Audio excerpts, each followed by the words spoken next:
Hello, everyone, and good morning to This Week in Hospitality Marketing live show number 265. I am one of your co-hosts, as you can see, of many, and we also have a special new co-host with us, Mr. Richard Farrar. But let me introduce everyone very quickly through the roster. Mr. Richard Farrar is in my upper corner, like in Hollywood Squares. Adele Gutman is over to my stage left, who is the founder of I almost got far enough. Ladies and gentlemen, you're watching the blooper reel. The show comes later. The show is the blooper reel. We know this. Also with us is Mr. Ben Hanley from 3 and 6. Stephanie Sparks Smith, with Cogwheel Marketing. Mr. Tim Peter with Tim Peter and Associates, and Dan Wacksman with Sacido. I just made that name so you. I remember the Phil Collins song, Studio. You know, as long as I remember that song, I kind of remember it a little bit. But thank you all for joining early on the show for us. I'll ask Cameron if she wants to get in. And Dean is having camera issues, so he'll be back in a few. So we'll have a couple more co-hosts with us as well. Robert gave us an early present. He gave us 10 minutes to review his list this week. Woo! Yeah. I have a show and tell topic that I want to bring in whenever it comes to appropriate. It's called Security and Getting Hacked in Facebook, Business Manager, Class 101 on how that happens and what to do to avoid it. There you go. It was a painful week, my friends, a painful week. So with that in mind, Richard, since you are I know you've been with us many weeks and you've watched us many times and you've been patient as to the chaos that you view, I thought I'd give you the first crack at what it is you might want to talk about, and then we can dive into anything else afterwards. Well, you know, I used to work with Marriott. Now I'm a consultant, and it just seems like the elephant in the room, of course, continues to be our industry. And you know, when you look at the Schmit travel information, it says 50%, you know, nationwide in the United States occupancy. When you look at the data, though, most of that's coming from the smaller hotels. These large big boxes are going to be crippled for quite a while. So to me, that sort of becomes obviously the elephant in the room, because these big properties are the group houses. They have a lot of associates. They're important to downtown cities. That to me continues to sort of be the thing that really bothers me. How those things can ever sort of get back. I think Ben was saying how, you know, there's some bounce back in Great Britain with travel and all and occupancy. I just don't see how that's going to happen for these big boxes that really are so important to our business.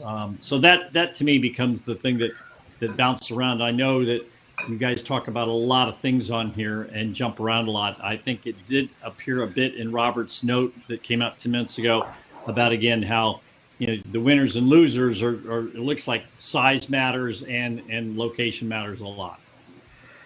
Yeah. If I can add a quick thing to that, I saw a new research just yesterday that comes from a very respected source. I can't reveal it yet because it will come out in a week or so, but I can talk about what they found.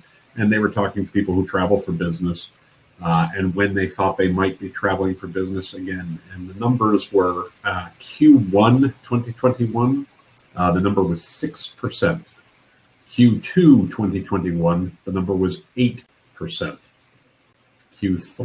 2021 was 26%. And Q4 2021 was 44%. And what I thought was really striking about that was you were talking the end of next year, and we still haven't reached 50% of people having confidence that they will be traveling for business at that point. You know, obviously there will be pockets, there will be places where we see some boost and things like that. But I think you're exactly right, Richard. The group houses are going to have some troubles for some time to come. And that's something that, you know, we're really going to have to watch for as we go forward. Because if the demand isn't there, you know, what else can you do, right? So is your source fuel? Just it's another survey by Fuel, isn't it? That's what you're talking about. It is not a fuel survey. It is. You sure? Just double check it. It is from an economics research firm, and that's as far as I can go with that at the moment. That's as far away from fuel as it's ever going to be. So, but it's something that, you know, the advice that I'm giving to clients. So, you know, obviously I consult with clients, and the advice I'm giving clients right now, and I would give anybody, you know, nobody has to pay me for this because I don't think this is particularly brilliant, is we should all be planning for this to be much, much longer, planning for the worst and hoping for the best, and doing what we can to try and capture demand and capture a fair share of business in the places where it does exist. But assume that this is going to go on for a long time. And then if it doesn't, that's a win. But if you assume this is all going to be fine in Q2 of next year, and it's not, you're going to be in a much worse position. So the right thing to do is assume that the nightmare scenario is true, and then anything good that happens is an automatic win for you. I don't mean that to be negative, just to be practical. Sorry, Adele, please. They can't wait that long, especially if you're in a hard-hit urban area like New York City. There, you know, people, if things don't start to come in enough to at least break even, you know, a lot of people are just not going to make it, and their long, hard work and all the years that they've put in, and employing so many people. You know, TripAdvisor says that there are 511 hotels in New York, but really, supposedly, it's actually quite a bit more. But that's what we would consider, you know, a hotel. And, you know, people say it's going to be 20% down, but it could easily be much more. If you think about it, I mean, it was sad to see the notification that Hilton Times Square was shut down permanently. We're going to see an obituary list continue to grow. You know, and we're in budget season. Maybe that'll get changed in the world now that we have the world that we're in. It'll be a budget week. It'll be a budget holiday, whatever. But part of the consideration that I know that we're including in what we're doing is a comp set deterioration format. Who do we know is financially stable still within our organization to maintain their presence in market? And I say to that also is that I've also challenged all the ownerships that I'm working with on what is your perception of minimum threshold gain. They're still measuring things in my mind, old formatting of profitability margins.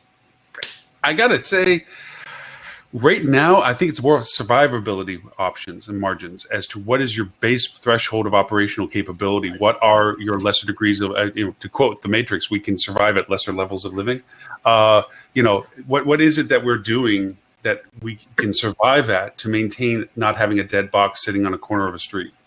And what does that really translate to? Not about a profitability margin, but about sustainability. Can you refinance your fixed over? You know, get your finances at this point. Is there those things need to be considered now? You know, or rather can than you take when we're in desperation?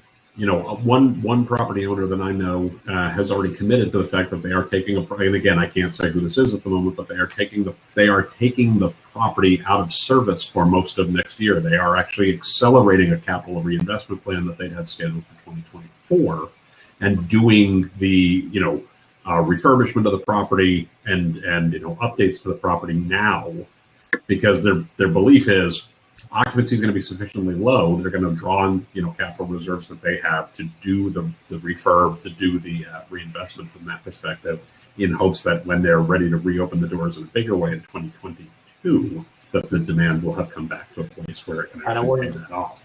They're lucky to be in this position. They are lucky to be in that position, for sure. Mm-hmm. I wonder how much of a deal they would have got from the construction industry as well. Let's be honest. It's not just the hotel industry that's been hit. I know there's some pockets of the construction industry doing very well. I remember reading a report saying that there are still hotels actually being built right now. You know, understandably, you're at the point of no return if you don't just give up halfway through building a hotel if there's been that much investment put into it. So if you are lucky in that situation, it might be quite a wise investment to be going down the refurb route now, because you might save yourself. You're not necessarily saving yourself money; you're actually perhaps losing money and getting a better deal out of it. Well, I'll tell you, it's strange you say that. I have two cases. One that justifies exactly what you're saying. There was a hotel here in downtown Fort Myers, Florida, that was near completion and opening. Matter of fact, they're supposed to be opening next month, finally. after a lot of mitigation, a lot of issues, lots of problems, anything, but they were committed to getting it open. There's just no demand. They're connected to the conference center. They just spent millions upgrading the conference center. But then up the road in Punta Gorda, a massive development was being done. The city gave up their most prized parcel of land. It was a corner slot by the bridge on the water overlooking the Gulf, a huge tract of land. They got all the concrete up, and now it's dead stone cold for 3 years. Stopped. There's 6 massive cranes sitting over it, and they're all dead. And I don't know whether they're going to take them down or whether they just have a full-out lease that they got to finish with or what, but that whole thing dead. The whole economy was going to be based on that as the hub for that growth and that whole market, and it's just dead stop. It's going to work like... Since we're doing the litany of bad news, if anyone saw the unemployment numbers that came out this morning, by far the hardest hit industry, as will shock no one on here, was in fact the lodging and hospitality market, which is unemployment is 25%, is down 25%. It's the largest job losses, and the one that's by far the hardest hit. So this is, Adele, to go back to what I was saying before, and I agree with you. I think there's going to be a lot of people who are in a lot of trouble. I think the reality is we have to look at that with clear, cold eyes and say, if that is in fact the case, what do we do to, as Lauren says, survive? What do we do to get through? Or what do we do to make sure we're putting ourselves and our people in the best position for the longer term? And some of those are going to lead to some very hard, very difficult, very challenging choices. But I don't think it's realistic to assume that there's going to be a big boost in demand for those kinds of properties, immediately. We have a unique opportunity with Richard with us, because Richard's been behind. He's been in the room wherever it happens. Okay. Sorry, anybody's not a Hamilton fan, sorry.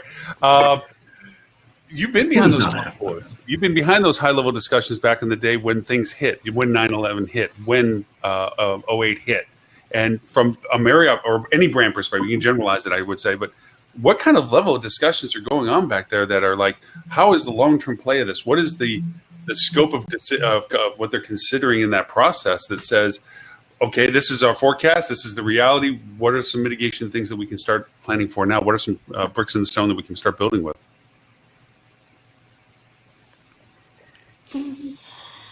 And then explain the universe and give 2 examples. Just saying. Not to put him on the spot. He really likes to put people on the spot with multi questions. How often do I get to ask one of the guys that was like, I always look at him, oh my God, he runs like the world. No, I think you'll find that's girls. Whilst Richard's come up with his answer, Tim, those statistics he mentioned there, the unemployment, what's the situation in the US with the paycheck protection program? Are they the unemployment statistics despite the PPP payments coming through? The PPP payments have ended. So they're beginning a new program where the federal government is giving $300 a week to the states, and the states can add an extra $100, I believe it is, to make it $400 a week. I think there's about 40 states or 38 states or something like that have participated in that. But that is the situation.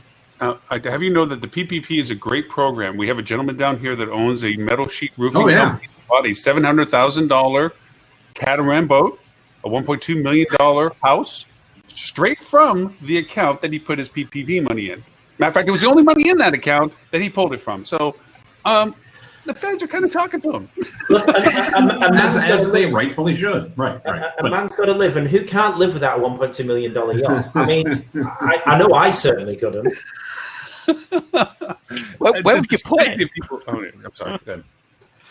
I think one of the interesting things you're seeing is the the STAR numbers include closed property. Don't include the closed properties. Right. They're artificially inflated for so when these properties come back online, if they ever do, you're going to end up seeing a dip there as well. But the thing that concerns me more so sort of than the management companies and that is the actual ownership and the default of all the loans that are about to happen.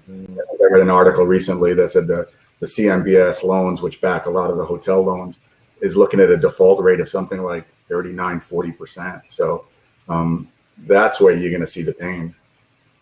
Yeah, for sure. For sure. Well, and I'm the guy that sort of started this.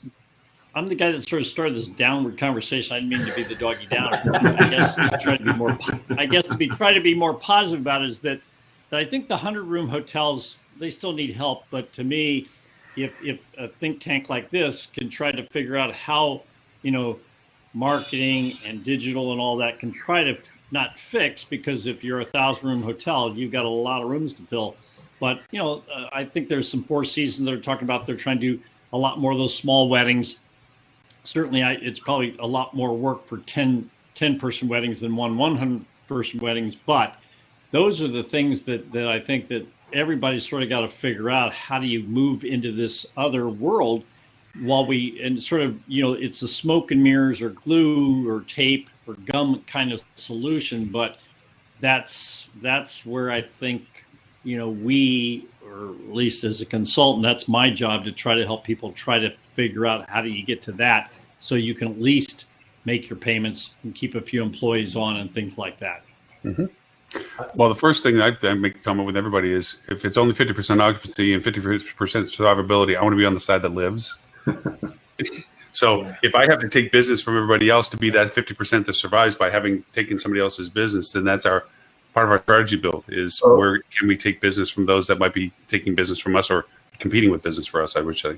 We tend to shoot ourselves in the foot all the time, and not realizing the world has changed. And one of the articles that Robert had in his list was going back to cancellation fees and non-refundable rates, and in a world where that doesn't exist anymore. And even the airlines, who are the fathers of that, right, have understood that that's not something that they can continue, at least for the foreseeable future. So I mean, that's one thing we should not be doing.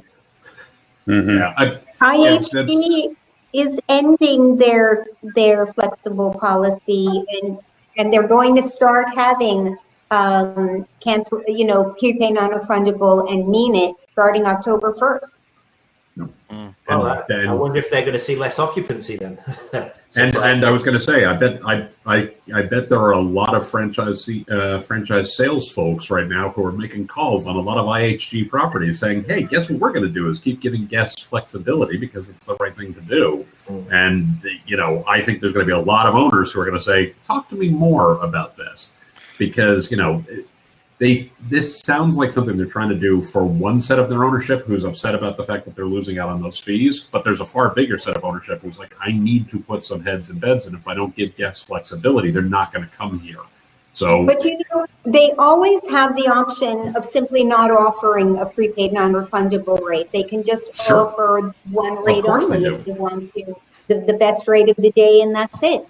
But they and also the consumer has a right to choose the regular rate and not the prepay rate. But if the hotel says, you know what, it would really mean the world to me to be able to know that you're really actually coming, and I'll give you 20% off of that regular rate that I would have given to anybody else if you are committed to me, because I need to know that I can pay my staff. Yeah.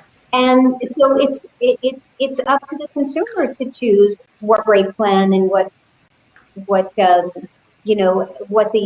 rate conditions are.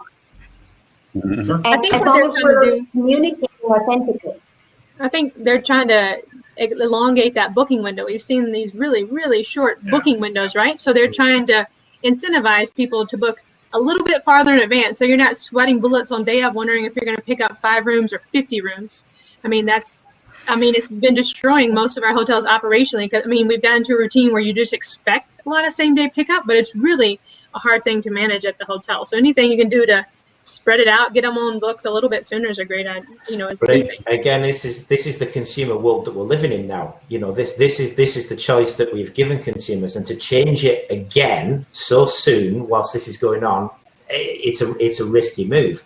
I'm especially if you're, and I apologize for cutting in for 1 second, Tristan, but especially if your market becomes a hotspot the day before the guests arrive.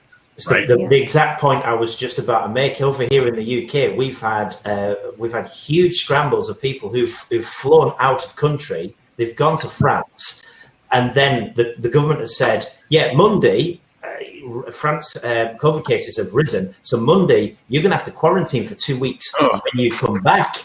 So, thousands of people who've gone on vacation over in France is thinking, oh my God, I need to get back. And there was just a mad scramble of people trying to get back in before the deadline.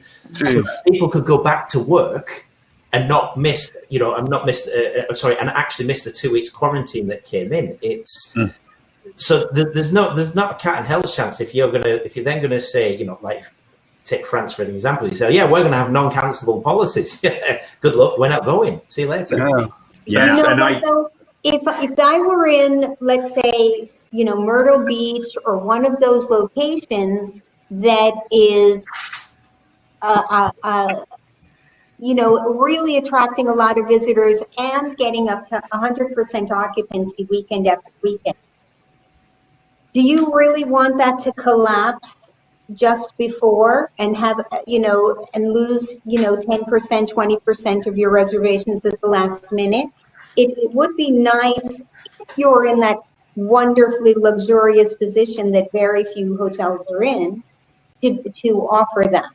But as a, brand-wide policy, I don't know if it makes sense, but I can understand that they want to give flexibility to those few hotels that have those circumstances where they want to not fall apart a day or two in advance.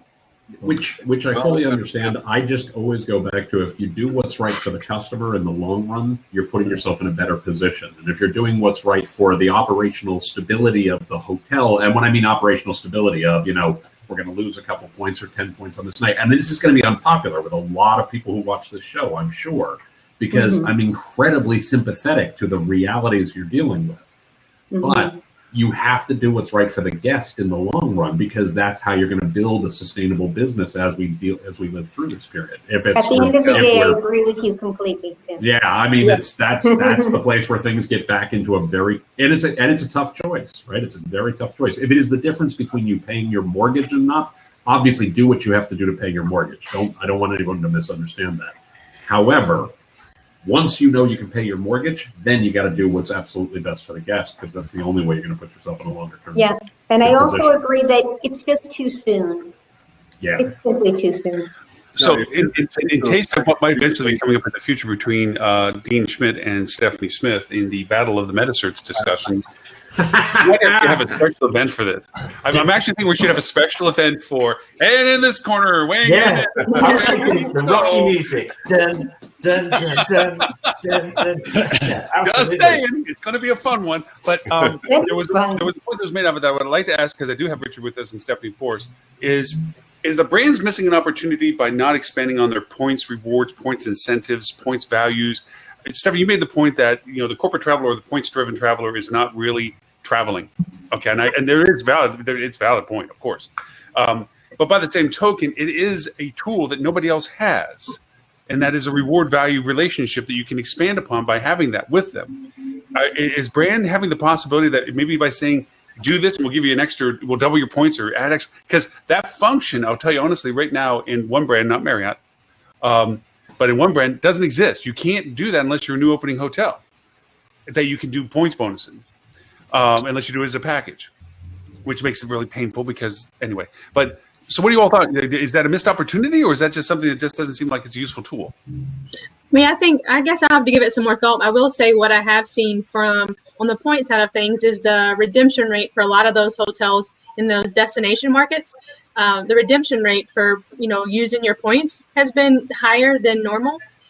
Where that hurts hotels is for you to be able to get your higher, and Richard, step in. I mean, you got to be able to get your higher redemption rate. You have to have a higher occupancy. So many of these hotels are getting hammered with their redemptions, but they're not getting a decent ADR for it because their occupancy isn't where it needs to be to balance that out.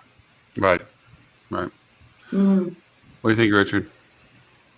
Well, I don't think business travel, I know we're not talking about business, but to try to lure people to do things they don't want, it's sort of like the old days when we said must stay 4. I think people really thought we could get someone to stay 4 nights instead of 3. That wasn't the thing. We were looking for people that wanted to stay 4 nights. So I don't I don't know that you can overly incent. I don't know at what point in time that tipping point when it gets people's attention. I think they claim that till you get to 20%, most people don't get too excited, blah, blah, blah. So, and then I think there are those people, maybe they can look in their databases and see the kind of people that have been motivated in the past by deals. But a lot of people, if you're scared, you're scared. I don't think points are I don't think doubling my points right now. I'm not going to get on a plane. I'm not. You can fly on a lot of airlines right now for $25. Yeah. You can't get in an Uber for $25. I'm not getting on an airplane for anywhere. So there is a point. I forget elasticity, inelasticity, whatever. But I just don't think you can lower the price or lower the points or double the points enough for certain people. You could probably move the needle a little bit, but not a lot, in my opinion. And some of the brands have been running. Marriott had a pretty healthy Bonvoy offer that they ran, 2 months ago, and we actually saw a bigger pickup on that Bonvoy promotion than we've ever had on any other brand-specific promo. And I can't really speak to why it performed better, but most of our hotels did see a higher, pickup rate, which kind of goes against the grain of what you see and what you see who is traveling. But most of the, did it pick up the entire level of the occupancy of the hotel, or just that one rate plan? Maybe people pick that rate plan and less a different rate plan that they might have chosen otherwise. Yeah, but to get that promo, you would have had to been an existing Bonvoy member before all this happened. So. Yeah, and I always judge things like that live for the whole hotel, because sometimes I'm just moving something from one package name to another. It's just yeah. The other thing about some of these people that have a lot of points, I'm going to make some generalities here. More likely they've been in business a long time. More likely they're not young people. And that's the person that probably doesn't want to travel. I think again, you got to go back to trying to figure out. I would think most of the people traveling today are younger, because the older people are worried about, 81% of the deaths are people 65 and older. So I think if you can, again, is Marriott really, or Hilton got a bunch of 25-year-olds that are traveling? Maybe that's why Airbnbs, 6 months ago, everybody thought those were not going to do anything. Now they're starting to ramp up much more so than hotels. Is that because younger people are traveling and they're not, and that's what they sort of like anyway, and that's who's traveling? I think you got to get into the age group, the demographics a lot, and some of the psychographics, but a lot of the demographics to put some context to all the stuff we're talking about, because making it one generic thing is probably a little unfair, because this thing's so age spooky.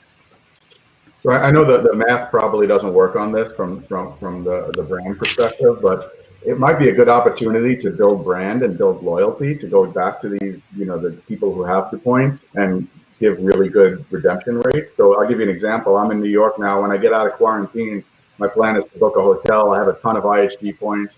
I have a ton of Marriott points, but they're charging the same or more for redemption as they do during peak periods. So why am I going to do that? So it's not making me more loyal to that brand. It's not making me want to stay there. Well, I might try a hotel that I've never tried before. So they lose that aspect of it. Clearly, they want to get paying customers in there. I understand that. But there is an opportunity to build the brand and build the loyalty. That's a really good point, because the people who were traveling, who have all those points, they were traveling once a month, twice a month, spent a lot of time in hotel rooms. They're not traveling right now, but they've got all these points. So they've been waiting all summer for that opportunity to travel, because let's admit it, all of us are sick of sitting at home. And so, and in fact, case in point, I'll tell everybody, by the way, it is my wife and I's anniversary this weekend, 16th wedding anniversary. And so we are taking a trip into Drive Market, Omaha, Nebraska, not too far away. And I'm using points for it, right? So now all those points that I've had sitting around, I'm not business traveling. So yeah, I'm going to use those points now all of a sudden. But here's what's interesting about that. I'm going to a hotel that I wouldn't have normally gone to. So that has that opportunity now for that hotel to become my go-to hotel next time I'm heading back to town. So even though that may be the case, there's still an opportunity, I think, to get some loyalty for people who before weren't going to the drive market. They weren't going into Omaha. Instead, I was going to Miami or whatever it may be. But now I can become a client of that hotel and a returning visitor on a future trip. Dean, you normally have an awesome voice, but today you have an exceptionally stellar. Is it just me? But he's got that. Oh yeah, No, I I noticed noticed that. I noticed that today. I'm gonna get Dean to do the voiceovers for my commercials. No, it's No, I getting want voiceovers. I always want to voiceovers, but now today, especially, keep that voice. With us is straight from South Africa, Stuart Butler. Today. Stuart, may I introduce Richard Farrar? Richard Farrar, Stuart Butler. I've been listening for about 30 minutes, so I've been keeping up with you guys, and I'm here to correct everything you said that was wrong. So. Oh, well, thank you. I think. Hey, I want to backtrack to that earlier conversation. I don't think we have that kind of time, Stuart. Go ahead, Dean. Sorry. I'm going to go back to that conversation we have about the prepaid rates too, because another point to think about with those is there's a big difference between a prepaid non-refundable rate that you're doing through your Hotel Direct website and a prepaid rate that goes through an OTA. Because now, as Tim gave the example of, if all of a sudden the day before my arrival, that area turns into a hot spot, well, now what happens? If they booked direct with me, I can be proactive and contact them and say, hey, remember that prepaid rate that you had? You know what? We're going to forgive that. We're going to rebook you, whatever. I have control over that. If that was done through hotels.com, now suddenly they're controlling my narrative for me. Mm-hmm. And I want to own that. Dave, sorry, can you just say Adrian for me? Adrian! Adrian! There we go. Watch out, Stephanie, watch out. He's an ear biter. I know. Yeah, Really? I just heard he was a nibbler. No, that's better. So I think also a couple of the points with this is I can tell you that we've had one recent success story. The gift certificate cards. It's been an old conversation. It's something we've talked about earlier on into the COVID crisis of way of getting people to purchase now and potentially aspire to staying with you in the future. One of my clients did a very aggressive 50% additional value from $50 increments up, and the cap was $1,000. So technically, you buy 1,000 and get $1,500 worth of value for it, and what it did do, which was really nice, was, to your point, Stephanie, stretch the book window. And this is in Canada. So everything's closed in Canada. It's drive market only Canada. Even though they are getting some certain countries that they are allowing in, it's really pretty much domestic only. But there's a lot of domestic travel for them. People in Toronto who have been frustrated with their on and off quarantining. Vancouver's done exceptionally well, and people want to go there. So they've been very successful as targeting those markets and offering this gift card program. They had their best August even year over year, and August is one of their better months. So, but that was from a purchase point of view. That wasn't from an actual in the month. That was from actual bookings and revenue gen. Gift cards are cash. The value proposition is a gift, but the actual purchases for the month of August were better than last year's because of the program. So there are ways to aspiringly connect to people in the hopes that they go. And also, I'd like to add to it. This past weekend, we tried to get away for a few days for the first time. Get out of the house, and we did Airbnb. Actually, we did our VRBO, to be honest. Oh, I know. How dare, Lauren? How dare? I know, but I can see why it's better than what we offer as hotels. The density of people you have to engage, the hallways, the elevators, didn't have to do any of that. Didn't have to share common space. I had my own kitchen. We did our own cooking. We didn't go out or anything like that. Walked out to the beach, which is what we wanted to do. Had our own space on the beach, which is what we wanted. And that was a value proposition because we could talk directly with the host and get all the details of what are you doing for cleaning? What do you really have? Where is it that this is at? And so forth. And really, the hotels just don't offer that at the level that we keep saying they need to. Ladies and gentlemen, welcome to This Week in Vacation Rental Marketing. Yeah, I think there's a false narrative going on about that. Yeah. Right? Because we keep seeing reports that vacation rental is recovering way faster than hotels. And I think it's warped by the destinations that are recovering, not necessarily the type of accommodations. Because if you look or the feeder markets where people are comfortable traveling, or where they can, exactly. Yeah. I don't think it's a choice. And I was actually right before this. The reason I was late is we were finishing up the analysis on our latest sentiment study. And one of the questions we asked, and keep in mind, we're in Myrtle Beach market. A lot of the people we're polling are coming to destinations like that, which tend to have a high percentage of vacation rental type units as well. But we started asking people, one, have they traveled? Yeah. And we asked it in a way, we said, have you traveled since March 30th, 2020, right? And any guesses what percentage of people have traveled between then and now? What would you guys say? March 20%. Okay. 25%. All right, now let me ask you this: how many of you guys have traveled? Of the just the first time now. But you have traveled, right? How long time. Who else has traveled? A lot. Stephanie's been a warrior. We know I've traveled a lot. So. Lily's traveled. Stephanie's traveled. Like more than 50% of us have traveled, right? And yet we're all sitting there saying, 7% of people have traveled, 10%. Now we actually just hit the tipping point. We had over 2,000 people respond.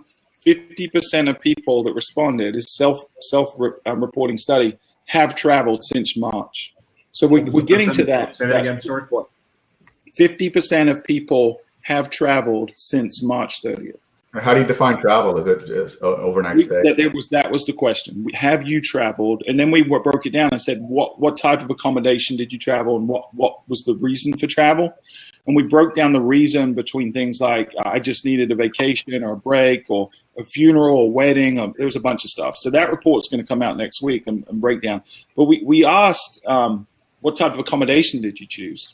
In the vast majority of people, I forget the actual percentage, but it was more than the rest combined was hotel, motel, resort.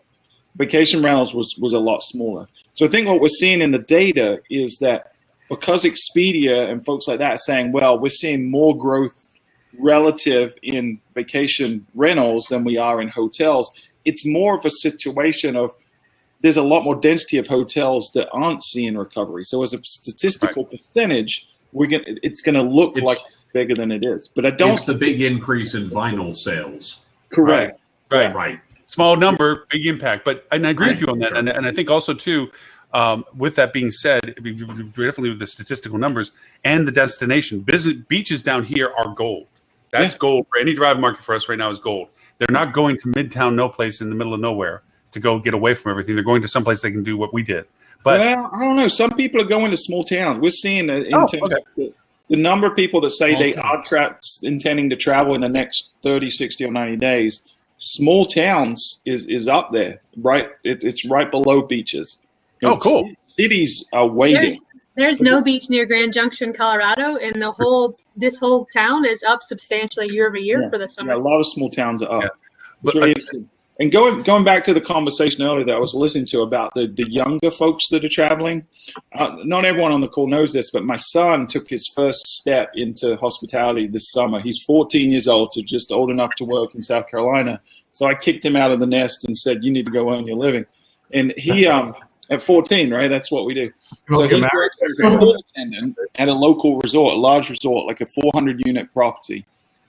And that's great experience. I mean, he has grown, matured so much in 8 weeks. It's the best thing we've ever done with him. And he loves it. And he loves serving people. He's got that hospitality bug. He's a real innkeeper, and I love it. But we had this conversation just a couple of days ago where he said, Dad, I've noticed something. The number of weird issues that I was seeing early on have stopped. And at the beginning, every day he'd come back with, some dude threw a chair off of a balcony, or someone threw a bottle off of a balcony, or someone dumped a bunch of chicken wings in the pool, or like just the crazy stuff we deal with in dealing with the public, right? Every day there were problems. There was a guy threatened to beat him up one day. It was insane. He said, it's really calmed down. Like most days are there's no major events going on. And this is a large, full hotel. And I said, so why do you think that is? He goes, well, I've noticed something. The people that are traveling now are a good bit older than the people that were traveling earlier on. And he said, and I think too, and this is an insight, this is a proud dad moment. He said, I think too, that the people that were traveling earlier were crazier people. They were risk takers because they were traveling at the beginning of COVID. I was like, there's a brilliant insight that a 14-year-old kind of figured out on his own. But he's right. It was younger people that were risk takers, were traveling. But I really think, in places like Myrtle Beach, places like Panama City, are probably further ahead on the recovery timeline. But if we know now that 50% of people have traveled since March 30th, 2020, we are now in the mainstream of travelers. I've talked to so many people that are traveling this coming weekend for the first time.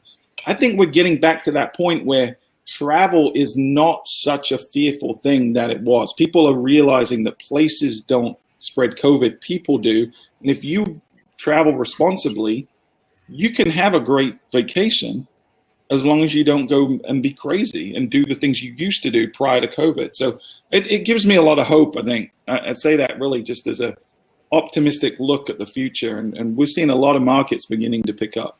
Give yourself another 2 weeks. I was going to say that 2 weeks he'll be talking about RevPAR index and ProPAR. I can't wait till he comes back. The way we need to yield this asset, Dad, is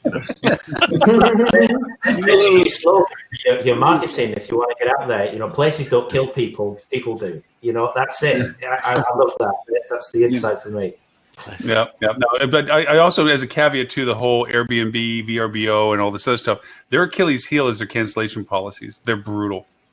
Absolutely brutal. There's a no refund 2 weeks out and so forth, and they are rock solid on that because it comes from the platform, not necessarily the host, and it makes it very painful. The only reason why we were willing to go and commit, one, we knew the weather situation wasn't going to deter. Two, it was 2 days away, so it wasn't like we were going to have any major issues, not going to be able to get there. But if I was stretching something out onto a long-term reservation, I wouldn't do it because of the cancellation policies. I'd much rather be able to call a hotel and be able to say, this is the situation, so forth and so on, negotiate out of it either as a rebook or something. These guys are rock solid. They don't mess with that stuff. They're like... Also, a lot of, when you rent out a home or something like that, it's often for a week or a minimum of 4 nights or something like that. Yeah. And at a hotel, you can just easily get 1 night. And as Stuart was saying, I agree with you, but a lot of hotels aren't realizing that, and they're making you do multiple bookings, which puts you into jeopardy of having to change rooms even. We looked at a couple of hotels, and flat out, we said, look, we'd like to stay for X days. And they're like, well, we have a 3-night stay, but then you're going to have to do another 3-night stay. And it's like, well, can't we just keep the one?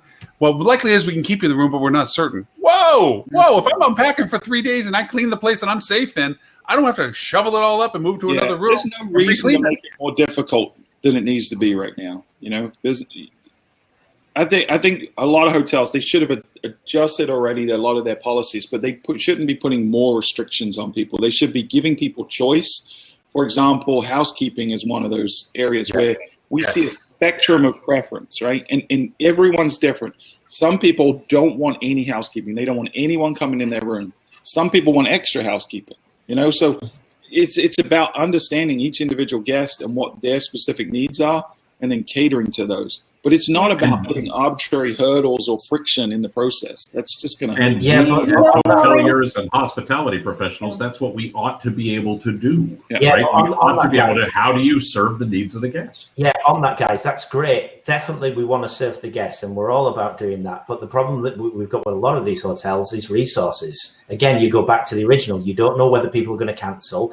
You're saying we should have thought everything out there, and you're left with a core few people, especially with smaller independent hotels. You're left with a core few amount of people who are wearing so many different hats right now that they don't know whether they're coming or going. So I can completely understand and empathize. It shouldn't be like that, and we'd like to have it where we'd have it, we can sort all of these policies and things like that. But the reality is the hotels are hurting that much. In some cases, it's just not possible. Well, Tristan, I have full disclosure. I work with a number of independent properties, small properties. I've mentioned one of my very good clients many, many times, which is 4 properties that total 100 rooms, 106 rooms. And they've worked out specific things with their employees and the like, of who's on call and the like, and folks recognize that there's going to be some hours problem. It is not a union situation, so obviously that's where things start to get a little complicated in some markets. But they've been very clear with their teams about, look, we know we're going to have demand on this weekend, and we want to make sure we have people available. We know we're not going to have demand this weekend, but if something changes, who's available to be on call, and they're finding ways to work through that operationally. It's you gotta think about the things that we used to do, 6 months ago, a year ago, are not the way you're going to get through the next 6 months or a year. You have to come up with situations that work for the reality of your property, your market, your area, because that's the only way you're going to get through it. And some of it saves time. You think about the housekeeping thing. If you give people a choice, and 70% of people say, I don't want daily housekeeping, that just saved you so much labor time. Yeah. We got some hotels that have gone completely to only clean at checkout, and there's a fee for that. So it's about setting expectations with the guest. This isn't the same as the last time you stayed at the hotel because there's a global pandemic going on. Here's what's different and why we're doing it is to protect you and protect our staff. If you have that narrative, most people are pretty understanding about it, but have the conversation up front so that we're not surprising them later. We always used to talk on the show and in the hospitality industry about surprising the guest, and surprise and delight was that cliche. That you don't want to surprise the guest right now. That's the last thing they want. They need stability. They need certainty because there's so much uncertainty. We've got to be clear in our communication from the very beginning. Mm-hmm. Yeah, I can think of a certain pair of men's underwear that surprised the living daylights out of me. I've mentioned it before on my one and only stay in a hotel that I found. So, yeah, I didn't appreciate it. I normally do like surprises. You should give no more context to that story and just leave it there. Yeah. Indeed, yeah, that's a good idea. You have to listen to 3 shows ago, I think, and find the full story there. About 3.5 hours into the 10-hour show that we did. Yeah, just go back and watch every episode starting at episode 1, and eventually you'll hear it. Yeah. It's good context. It's what Lauren made me and Ben do before we could join the show. Oh yeah, there was like a whole litigation back and forth, contracts. There was lawyers. There was 10 people. 5 people. Yeah. Just talking about people wearing different hats and so many hats. I was on a call with a GM of a hotel in the UK. It was late at night, still at the property, sorting his rates out for the weekend whilst delivering food to rooms. Mm-hmm. And I was on he was on his mobile and I had his earbuds in, and he was just, give me 2 seconds, man, I'm just going to put you in my pocket for a second. So he did. And I was like, oh, here's your food. And he delivered it and then went back to his room, brought his rates back up, and we continued the conversation. So it's necessary. It's admirable, and it's sort of the spirit of hospitality, of everybody just doing what needs to be done to keep the doors open. And that was in the UK, and I imagine there's similar things are happening in the US as well. I have a DSM who I had a call with a couple of days ago who said, can we push back by 10 minutes? They said, I'm still cleaning out a couple of extra rooms and I'm not done yet. Yeah. So, yeah, they were pitching in as a housekeeper. I mean, again, you do what you need to do, right? It's the innkeeper spirit. Everyone has to. But and you don't go to Zumba that day because it really gives you good fitness. You get a good shoulder workout. Yeah. I say this in general terms, but I know it's more specific instances. Sometimes the wrong people were let go. I have no opinion on that at all, Lauren. Yeah, me neither. No one. Yeah. Oh, and then everyone but Pegasus, they got it spot on. Right? Sorry, I didn't understand that. Were you speaking Swahili then? When I'm thinking the hotel operations, it was a natural progression to say we keep our top end people, our officers. Mm-hmm. Those people don't do the work that they're now asked to do. They're resigned to doing it if they want to maintain a paycheck. The people that did it best, unfortunately, may have been let go. And I know each circumstance is different, and sometimes payrolls were just certain ways. We couldn't keep certain people. And there's unions and everything else that have a mix of all these things that go on with all this. So I understand there's a lot of complexities by the general statement that I make of it. But these people are doing it out of resignation of doing it. The really good ones that are succeeding are the ones that did it before and earned their right to be at the level that they were, and they just have to polish off the old skills and go back to it. Mm-hmm. Those are the genuine people. Those are the ones that are getting it done. The people that rose to a level of title that didn't work their way up the system but were given that are the ones that are struggling. They're the ones that now have to do what they used to just delegate and regulate to and oversee. They weren't the ones that were actually facilitating the process. So there is a mix that this might, out of this whole process, be a redefinition as to how to react to something like this in the future tense. How do you qualify your team that you're keeping, not based on title and position, but on performance and need? I mean, nobody's really bringing that up in conversation because we're in the midst of the decision right now. And can I just point out to all the executives that are watching this show, Lauren's not talking about you. He's talking about the other ones. Oh, no, no, Exactly. not about that. He's talking about the other guys. I kept waiting for him to add the words "real Americans" and then say, I have approved this message. Well, there's no question that people who are handling multiple roles now and moving from one department to another and really seeing the way the whole operation runs are going to have a real asset of that education and that insight in the future, no matter what they do. Learn. It took companies decades to learn cut once and cut deep, although not everybody got the message and they had this slow bleed. But I guess it's going to take a while now. Cut once, cut deep, and cut the right people is the next thing. Now, and what I would add to that, I mean, this is when you're going to get good at what you do, right? I sometimes joke that in 2007 I was the best digital marketer in the hospitality industry because, man, everything I did worked. It was spectacular. I could do no wrong. Right. And then 2008 came along and kicked us in the teeth. And I was like, oh, wow, here's all the things I don't know how to do. And here's all the things where we have to get better and smarter and the like. Right. And the same thing happened in 2001. The same thing happened in other times. But it's one of those things where this is where you learn what your guests value. This is where you learn how to be really good at what you do. And, you're going to come out stronger for it. Or you're going to be some of those people who are like, wow, I don't like the part where I have to change linens occasionally. Maybe this isn't meant for me. Right. And that's OK, too. Go find someplace else. You'll be happy. Tim, you just explained the hospitality marketing conference. You walked into the room, the road carpet rolled out, and there was these people throwing rose petals in front of you. Now I know why. You thought you walked on water. That's what it was. I didn't think I walked on water. I thought my feet didn't get wet. No, I'm kidding. That's a joke. No, but it's one of those things when it's easy when all boats are rising with the tide, right? It's when times are tough. It's when you actually learn how to do your job very well. And you either learn how to do your job very well or you have to find something else to do.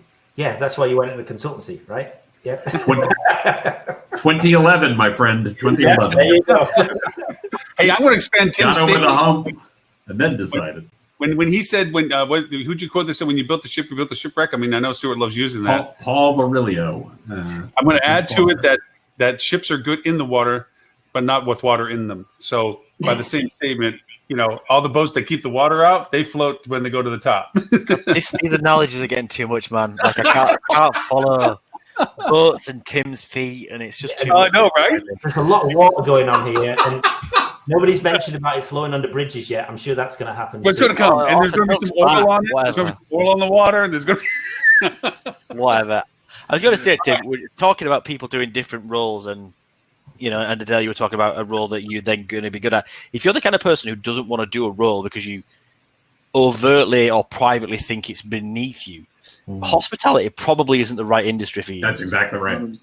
Exactly right. Without wanting to sound too spiritual, you've got to have quite a servant's heart for this industry, I think, and want to serve. Want to not surprise and delight, but go beyond the expectations of your guests. And if you feel something's below you, then again, I just don't think it is. I think the people who are suited to this industry are going to shine, and I think they'll probably have a better appreciation of the work that the people they used to manage do. And when we eventually get the resurgence and the industry bounces back, they might.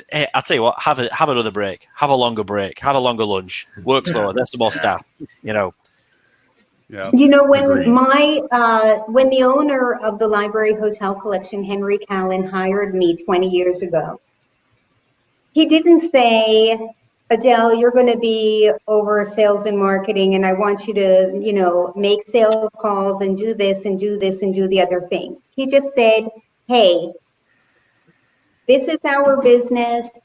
It's your responsibility to make it as successful as it can possibly be. And, that was the goal.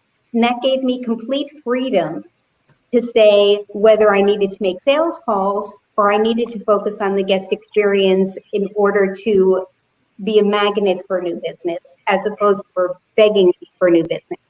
And, that kind of flexibility, when you hire people and that your vision is, your task may be to hand the keys to somebody. Your task may be to, you know, make sure their baggage gets to their rooms or clean their rooms or whatever. But if you tell people, you know, think about it as though this is your business and your job is to make sure that everybody's happy so that they go out into the world and say great things about you, whatever it takes in order to get the business, that's what we need to do.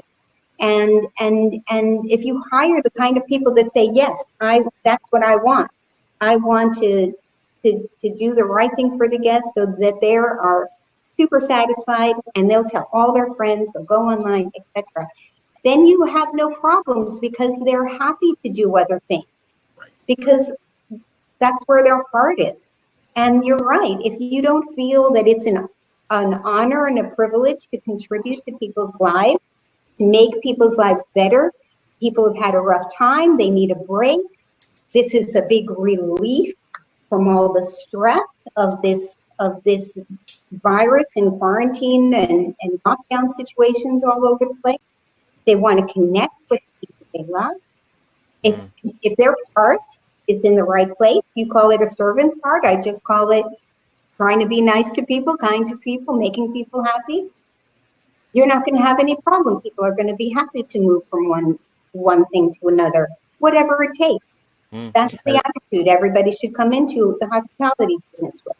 You know, Absolutely it's funny. agree. And it's funny when I start with new hotels. Sorry, Ben, this will be super quick. When I start with new hotels, we frequently would do an exercise where we do some sentiment analysis on the reviews that they got on, you know, social media sites, on TripAdvisor, on places like that, on Expedia and the like.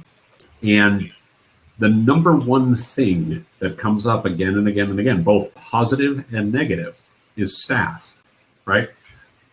You know, there's a lot of beautiful buildings in this industry. There are a lot of beautiful spaces in this industry, but the memorable stays get tied back to the people, get tied back to this person took really good care of me. This person did a really great job. Or the front desk, you know, the front desk agent was a nightmare. Or, you know, the guest attendant was, you know, surly or something. People remember the people that they interact with. People remember how they feel. You know, a beautiful room is a beautiful room, but a beautiful room where you get treated like crap, people are going to say, I don't care that it was a beautiful room. I'll never go there again. Mm-hmm. Well, one way or another, people have to have something to talk about, right? Because if I go into a typical hotel room, let's say everything goes fine. Nothing goes wrong whatsoever. It's a clean room. I check in, I go to my room, I sleep good, I check out. I can't write a review about that. Right. I can't write a review that says fine. Right. But if something goes really well, now I have something to talk about. If something goes really bad, now I have something to talk about. You don't see a lot of in between. That's absolutely right. And if you have a situation where something went wrong, but you were encouraged, people were asking you, you know, how's everything going? And you told them, and the way they fixed it is above and beyond. You have more loyalty than if everything just went smooth. Yep. So both are true, but absolutely, Dean, you must have read one of my articles about giving people something to talk about. Well, and just to that, to Dean's point, you know, one of the things we focus on is the way you ask the question. So if you are only focused on trying to frame the perspective of how did things go with the hotel only, you're only going to get the people who are in the extremes of that. However, if you do have a question like, what was amazing about this trip, you're going to get some type of story. And chances are, even if it's not directly about the property, it's selling the why of staying at that property and is still a very effective thing. So the way you frame a question can, you know, greatly change the amount of audience who will feel like they have something to contribute. So you're saying, how awesome were we? Super awesome, exceedingly super awesome, the awesomest ever. By the way, speaking of awesomest ever, you guys are all that, but I have to run. So, well, because Tim and I aren't allowed to coexist.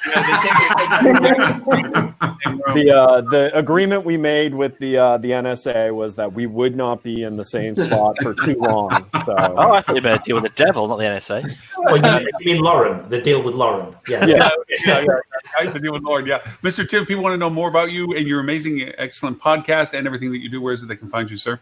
TimPeter.com and TimPeter.com/podcast. And on social, I'm typically Tim Peter, except for Twitter, where I'm at TCPeter. Awesome. Don't ask why. He's some guy in Germany. Hi, Tim Peter in Germany, however you're doing today. Great seeing you all. Hope you have a wonderful holiday weekend for those of you in the States. And hope the rest of you do well. And I'll see you in a week. All right. Let me introduce Richard Farrar up in the upper corner. Sorry if we didn't get a chance to make it. How are you? Thanks for joining us today. Yep. I will add one comment to that.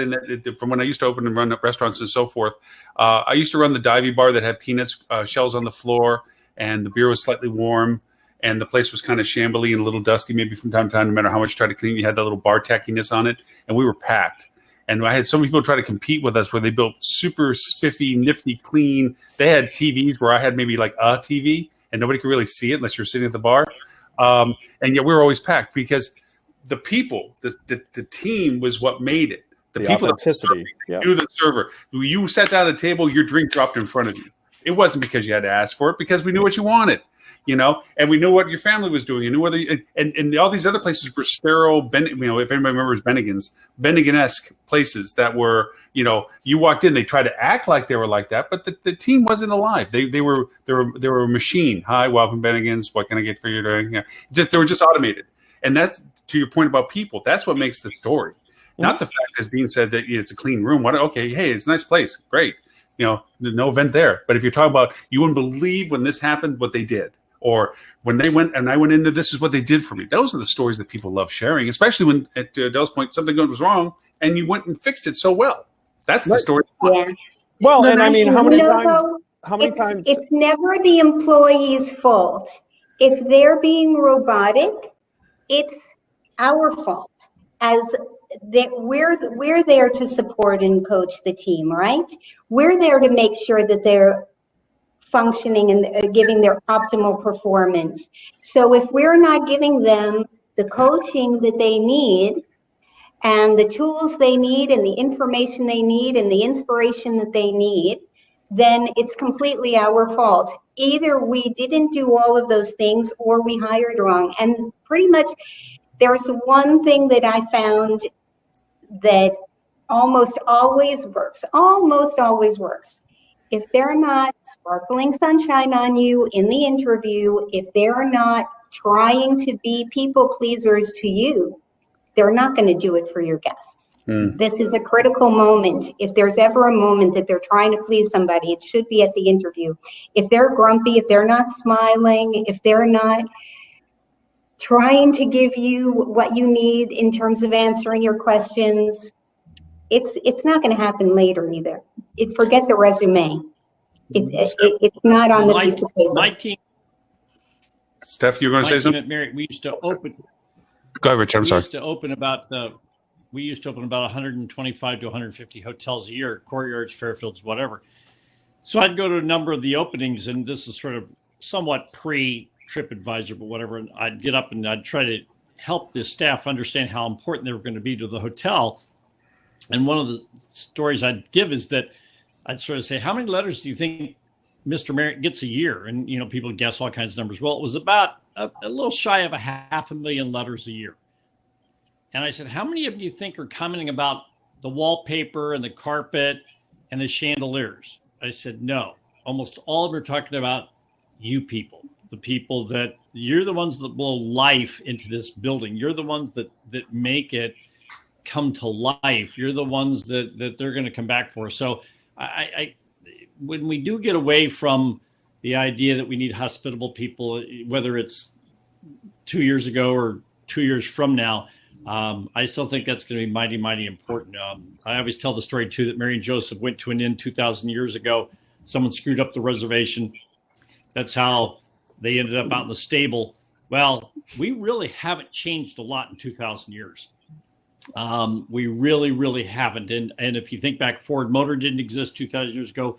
iPhones didn't exist 2,000 years ago. But traveling and hospitality did. And I contend, I don't know what's going to get rid of our business, but I cannot fathom what that's going to be in the next 100 years. I got to believe in the next 100 years, people are still going places. There may be some virtual stuff, but I still think people will want to go. So I think we've got a really cool long-term, maybe not the next year, but if you want to make a career, I still think that it's an okay business to be in. And I do hope Mr. Marriott personally replied to all 500,000 letters that came to him just for the hospitality of it, and that personal touch. Definitely. I'm sure he did. Well, I mean, One and that's time ago why he did. if you ever try and shake his hand, he'll just cripple you because of the grip strength he has from handwriting all those letters. He's got one arm bigger than the other, though. I will actually attest. My arm. I will attest that Mr. Marriott, any time I had the privilege of seeing him wherever he was, would never ignore anybody. Nobody. He ignored nobody. Well, it's because he is hospitality. I mean, everybody in a room at some point obviously speaking to a large room of thousands, no, but the circle of people that are around him, he would not ignore people. He was very much that person that when, as the old adage, when we walk through a room and somebody said, I don't know what these people do, he would say, I do. He did. He knew what people did. He knew what they did and what they were doing it for. He was always that kind of guy. And it's why he always had like 30 feet between him and you. He knew who Lauren was. I was at the Marriott headquarters. They have a really nice cafeteria, and he's down there chatting with everybody, eating down the cafeteria with all the staff and just talking with whoever. I mean, I bet his lunch probably took 2 hours because everyone had to come up and talk to him. But I mean, he didn't turn a person down in the cafeteria. Lauren, I thought it was more than 30 feet on the restraining order. Well, it depends on who has a tape measure at the time that you're there. That's how we got the detail. Yeah. So, it was more painful with the taser ankle thing when they figured that out and put it on me. That measured it really well. Hey, I was going to ask you guys, just because of something Lauren said about, how his bar worked. Have you seen the new Applebee's commercial where they basically overlay the Cheers song? And they are implying that everyone in Applebee's, knows your name because it's a neighborhood bar and grill. Have you guys seen the commercial? They know your name. However, no matter what, they will get your order wrong. So focus on the message you can do. Like, we definitely will know your name. You just won't get the right order. Yeah. Lauren, don't get a job there. Lauren's got his name badge on, though, so he wears his name badge, so there's no fear that people will forget. But I leave it upside down so I don't forget my name. Hi, my name is because I'm so good with names, that's for sure. I wanted to throw this in response to something Richard said earlier about the adaptability of hotels. I thought it was an interesting article that Robert had shared with us about the usages of hotels. Ironically, there's a statistical error in this article that refers to that people in England are the hardest working or longest working people. Yeah, you're right. It's not people in England. No, people in England, Butler. People in England. English people, wherever they are. English people. Why are you talking about this? I didn't think you were English. There's a bad stat in there, but besides from that bad stat, it does make us some interesting points because we have found that people are looking not because they have to travel and be there from away from their living. They actually live in around the area. They need a place different than where they're at home just to change scenery. They're looking for good Wi-Fi, decent desk. And then the other thing, and I wanted to bring this up as a question, we have dead conference rooms right now, and we have stages in them, or we can put stages in them and so forth. I keep proposing this, but nobody's really picked it up yet but one, where they actually brought in the panel for a presentation. It was a corporate event that they had to cancel, but they brought the corporate officers that were going to do the presentation to the corporate attendees who were virtual.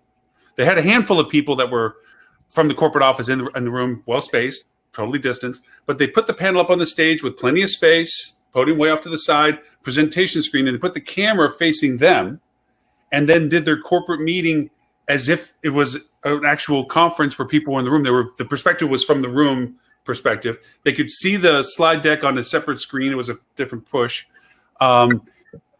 These are just adaptive ways. I mean, what do you think about all this? Is this something that we will eventually have to lean into a little bit more, saying, hey, we can be that kind of hotel for you or something? Because, I mean, I think, Richard, you brought up about the small weddings and conferences and dining. I think it was brought up in the chat about the dining opportunities with hotels, small dining and stuff like that. I mean, is this going to be, based on what Tim said, long stay?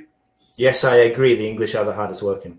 I mean, when you add the total work time without subtracting all the tea breaks, yes. Okay, but when you pull out all the tea breaks, it's half the time. Or beer breaks. It depends on who you're talking to. That's what they call tea, isn't it? No, Lauren, listen, first of all, for specific reasons, sure, I think there's an opportunity there. However, the expense of doing that versus what's available at home, like, I think the focus of this article of trying to be an office space for them to escape and get some quiet and some high quality is a much more likely thing than I'm willing to pay you to have a meeting room with all that AV set up so I could just have a slightly better looking background for my audience. I just don't. I think you're talking about a supreme niche versus this article, which is an obvious need of scale.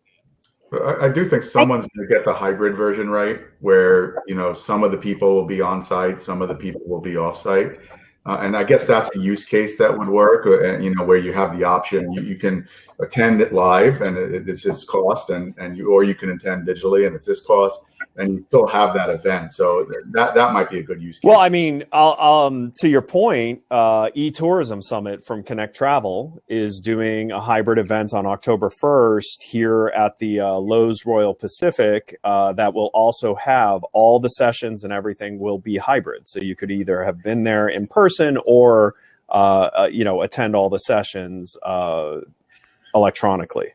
So, well, that type of stuff I definitely see happening, but the specific to Lauren's story, and I'm just picking on Lauren, but I don't think one person's going to do it.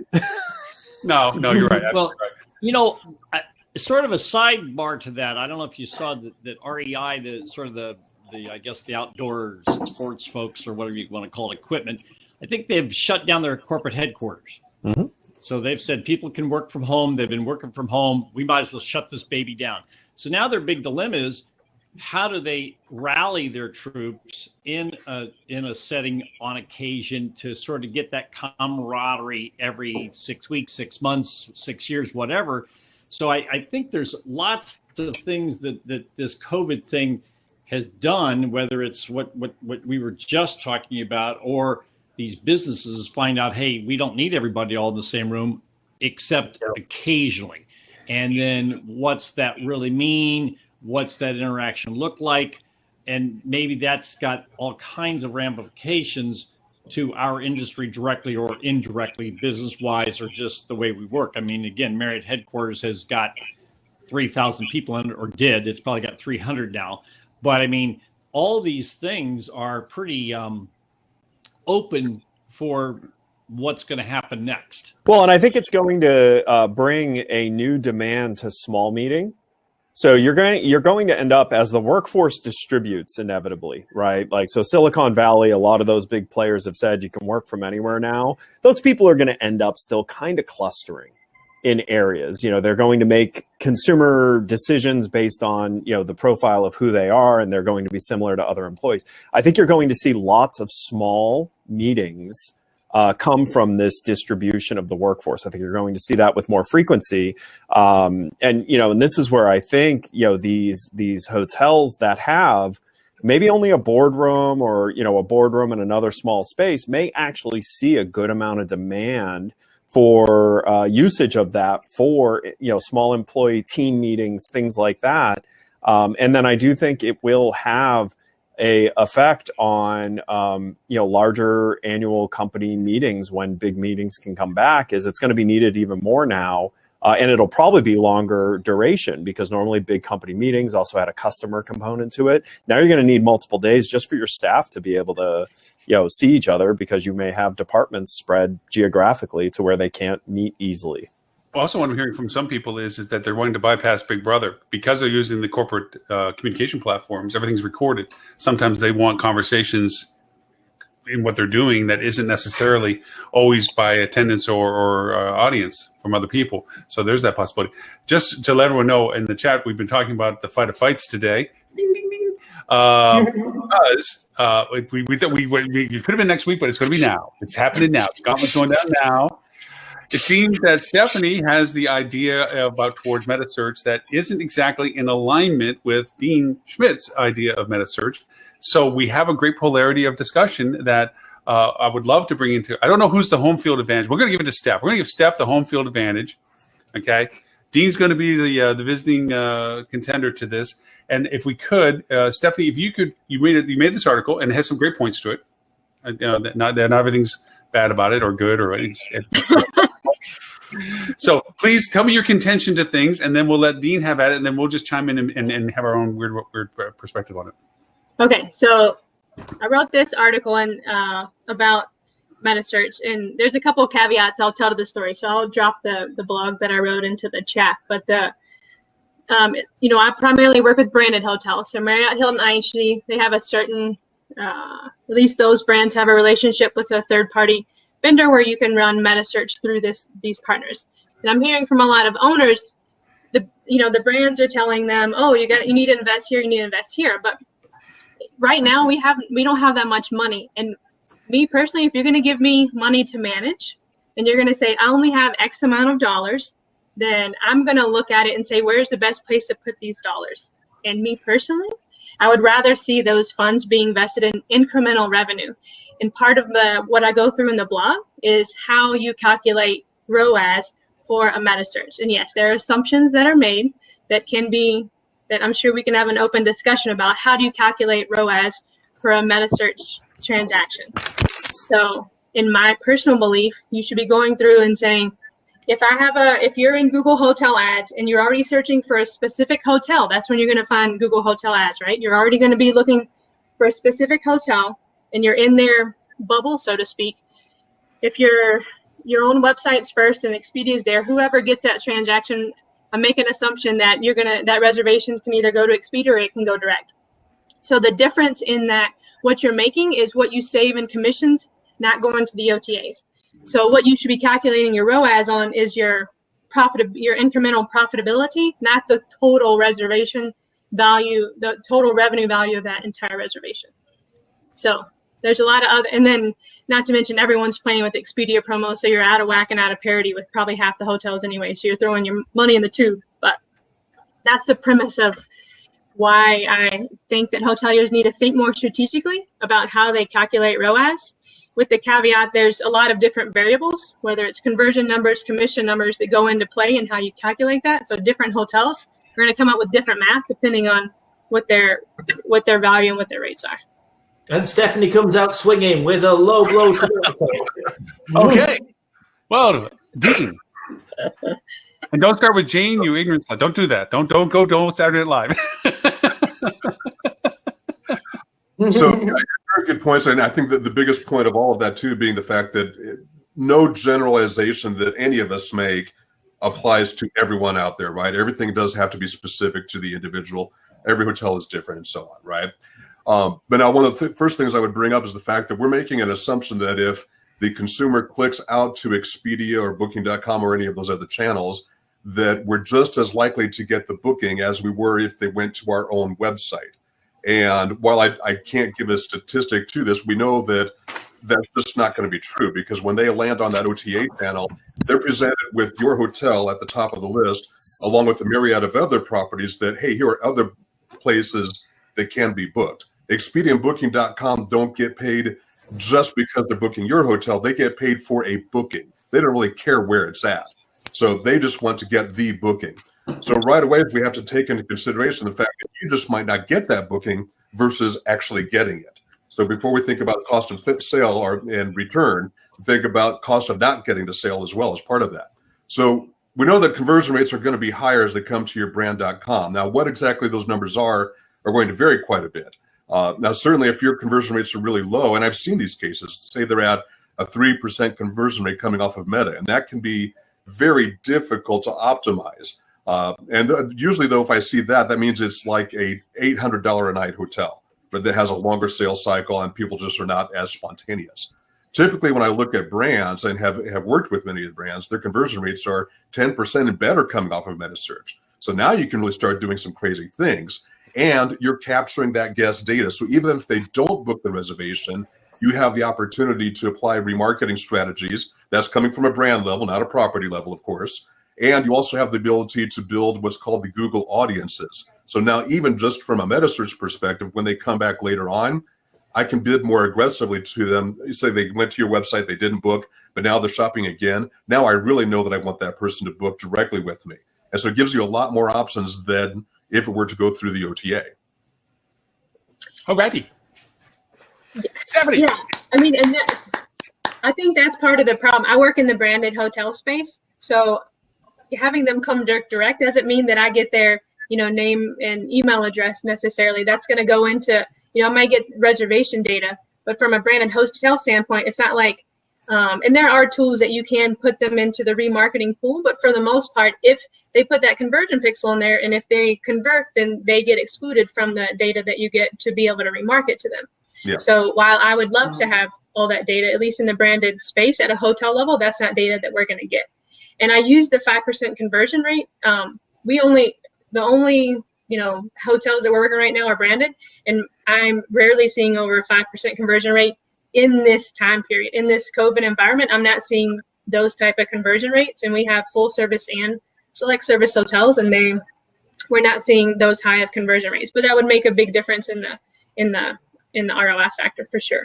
Yeah, and you get into the problem that even at a 10% conversion rate, you've probably got 40% cancellations. So totally understanding that.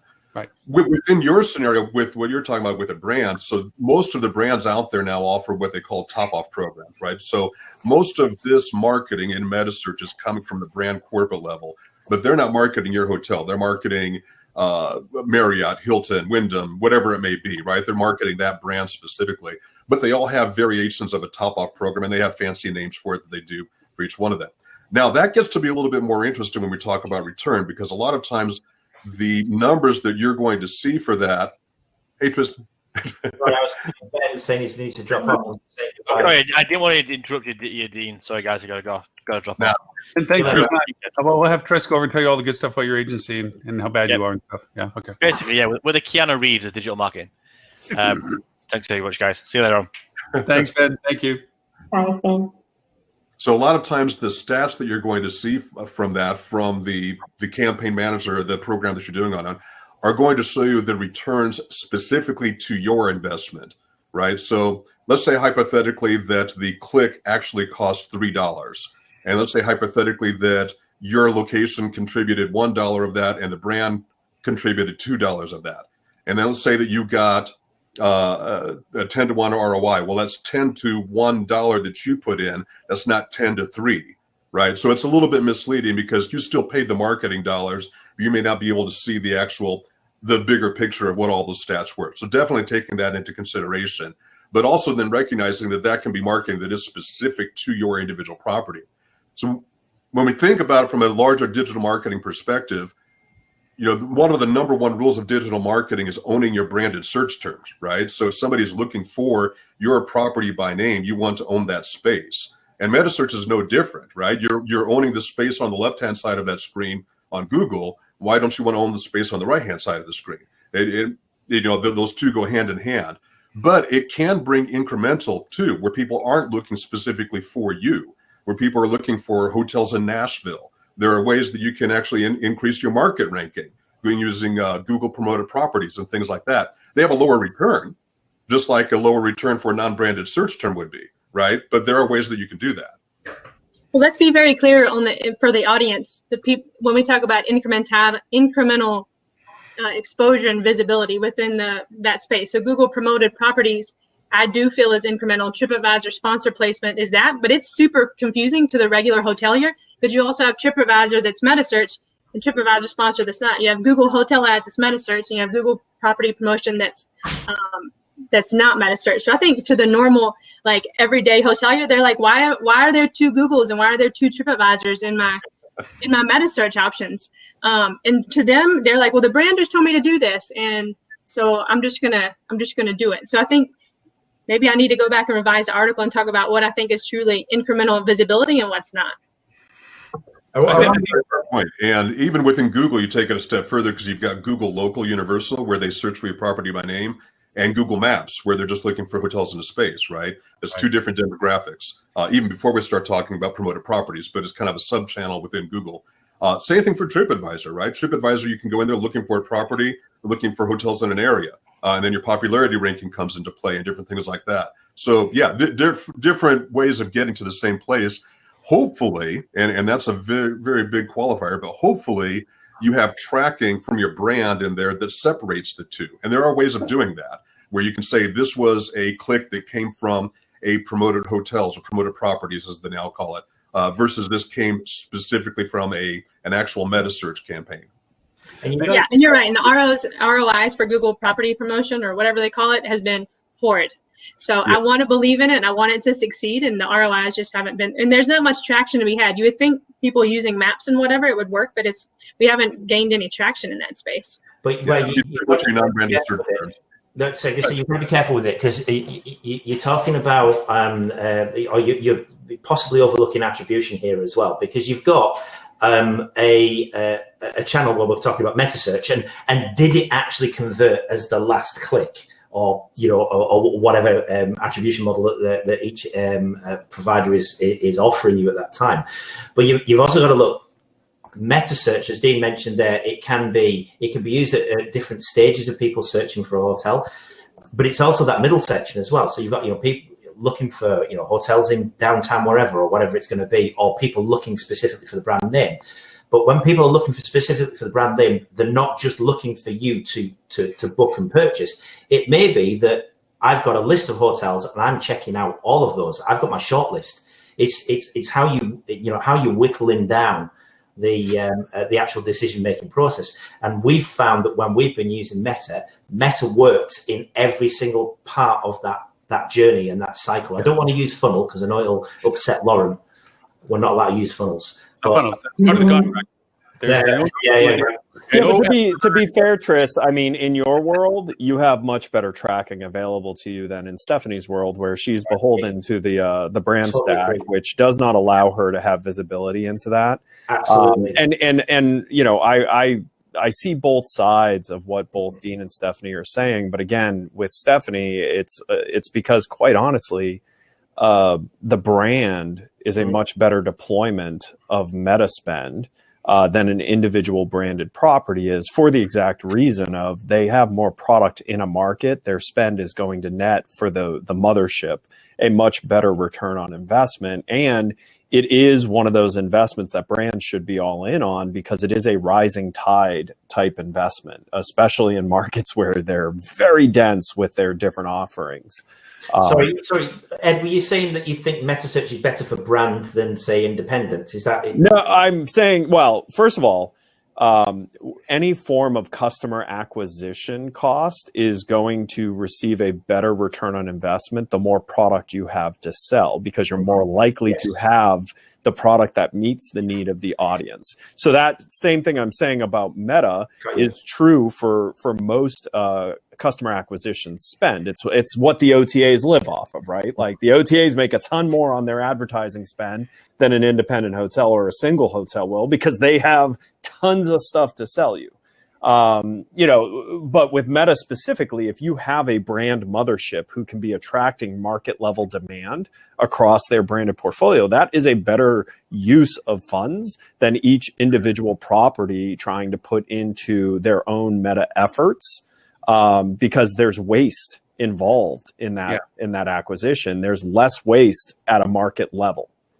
I'd like to add into some functionalities to this, and Stephanie, you'll be the one that, if they can correct me on this one, handling Metasearch for branded hotels at this moment.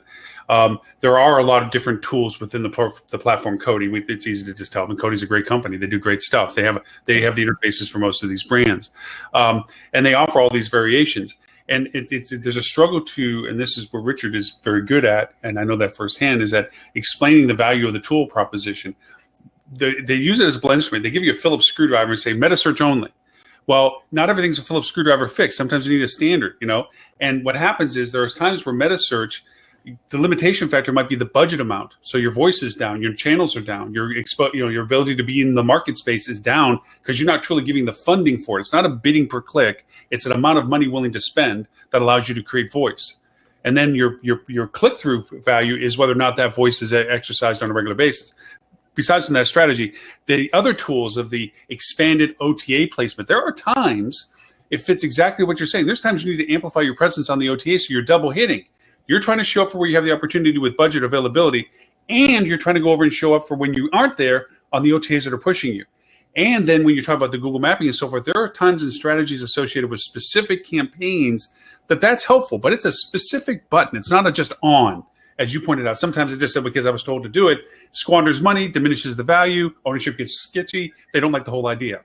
So it's a matter of using what tool at what time for what initiative. And that requires a hand on the throttle. If you're always told that you can't, in a race, only pass blue cars, you're going to get stuck not winning the race because a red car is going to get heavy and you can't pass them because you were told you can't spend money on that.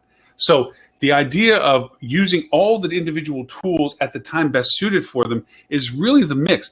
Cody gives you those things to the brand to use. And the real value of the Cody platform is it's one of the few venues you can look at ROAS and return and so forth. I think what takes away from a lot of this is when you start adding in all the fees you mentioned in your article about the agencies and the commissions and all this, that deteriorates the value proposition. And certainly, to Dean's point, and we do that in our budgeting right now, you have to put in your implied cancellation percentages, which also are variable by time sequence. There's high cancellations during certain times of years.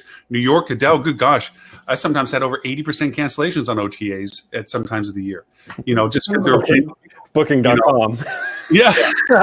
Yeah. So all those things have to go into it.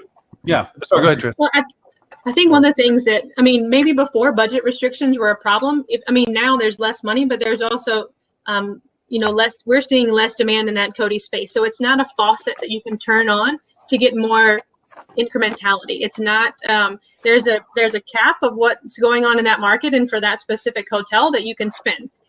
No matter what, there's a ceiling, so to speak. It's not like an Expedia travel ads where it's a faucet that you can open up and potentially gain more incrementality or social media or whatever. There's certainly, I think that's the other thing. Like if an owner sees, I've got a great ROI in August, and I'm like, yeah, but we only spent $150. So we didn't move the needle. So yeah, we had a great ROI. We can pat ourselves on the back, but that's not, we weren't helping anybody achieve any goals this month. Real revenue goal, exactly. One of the things. Yeah. Why were you limited to the 150? That's all that hotel and market can spend, because it's within specifically Metasearch. It's not a, they have to be in your kind of ecosphere, and there has to be demand to support it. Yeah, there's a finite number of people that are going to search on any platform, for any hotel. It doesn't matter whether it's Metasearch, Google, even OTAs for that matter. There's only going to be a finite number of people searching to go to New York. So you're looking for a share of that. But one of the points I wanted to raise on those restrictions as well, Stephanie, as well, having worked for both brand in terms of Metasearch and digital marketing, as well as independents, I can see both sides of the story here. But there's also an artificial ceiling that's placed by some brands, not all of them, but certainly the brands that I've had experience with, that the way that they take the corporate marketing budget, which at the end of the day is still budget passed on by the hotels in the first place, in part of their monthly ongoing fees for being part of the brand. How those marketing dollars are actually applied across branded hotels are not always equal. In the chase for getting a positive return on ad spend, you can end up putting more marketing dollars into the big box because everyone's going there, and the little guy who's out in the middle of bum nowhere is maybe getting a fraction of the dollars of what they really should be offering. So from that point of view, the deck is stacked, heavily in the favor of the ones that are actually performing versus the ones that are not. A lot of that can be price parity issues as well. I will see. completely. And also, too, right now, this is an opportunity in market right now, which is why I'm so emphatic with the people that I'm dealing with about this. This is the time to make hay. A lot of hotels have turned their back on the opportunity that the Metasearch can provide them for exactly what you're saying, Steph, money limitations, making payroll, paying bills, and trickling marketing dollars wherever they can put it. They don't see Meta as the value proposition that it can potentially represent. And to your point, that it always will represent something. So if you're the only voice willing to put money in for your market inherently will grow geographically to a certain level. It's not going to go really too big, but it'll go at least in association to what people are looking for in a larger, broader sense. You will show up better and more frequently if you allow for the budget to be placed on it, mitigate it with your cost per click, but be the only player in town right now, because everybody's going to jump back on this boat again. And you are going to be what you said, Tris, the little guy on the left that is not going to have their voice anymore because all the big guys in the middle decide to wake up and start putting dollars into it. It's an opportunity. It's a fractional opportunity right now. And then augment it with all the other little tools. But I don't think in Metasearch, I don't think you can compete like what you spend on Meta versus what the hotel next door spends on Meta. It's not a, there's no competition there really. It's not like Expedia travel ads where you're going head to head with another hotel with your advertising dollars. Not necessarily. Again, you're thinking top of the funnel and bottom of the funnel, to use the funnel first. I'm not allowed. It's in the middle. If I'm looking at, I'm going to look at your comp set because I have got choice. I may have found them on the OTA, but I'm definitely going to check you out on your own website. And how I find you on your own website and the journey it takes me to get there is as important as the end goal that I get to. So it's not just top and bottom. And I've seen this. I've done surveys. We've done results. We've checked it all out. People will put you in that bucket. There may be 1 or 2 hotels that you're looking at. There may be 9 hotels. Who knows? But it will vary. But people will go to you via Meta. They'll go for you via Google Ads. They'll go organically. They'll go in a whole myriad of different ways. And it's about having a comprehensive digital marketing strategy to make sure you can capture those people. I'd love to continue this conversation, and I'm sorry, and I'm not being able to get you to give you a riposte back there, Stephanie. I've got to drop off, guys. Chris, real quick, 3 and 6. Where to find you? All that stuff. If you want to get us, it's Tris.Heaword at 3and6.agency. We're on LinkedIn. Give us a shout.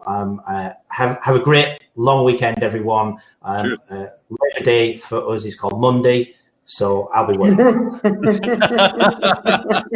You English people are all the same. You overwork. I'm just working. See you later. Bye, they're taking our vacation. They're taking.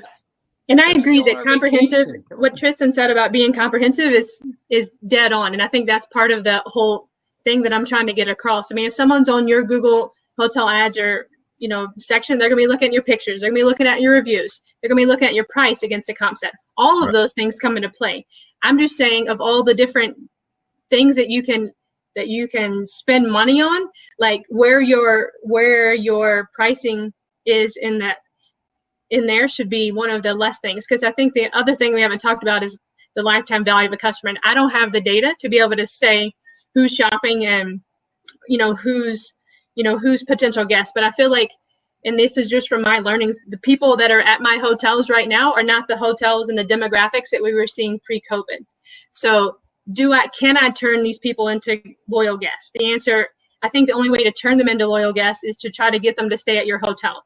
And for me, if they stayed at Expedia, then we should be trying to get them to be loyalists after they stay with us, after booking that reservation through Expedia. I think there's a bigger opportunity to turn them into loyal guests once they've actually stayed with us versus saying, versus the branding component of it of where the transaction happens. I'm going to continue.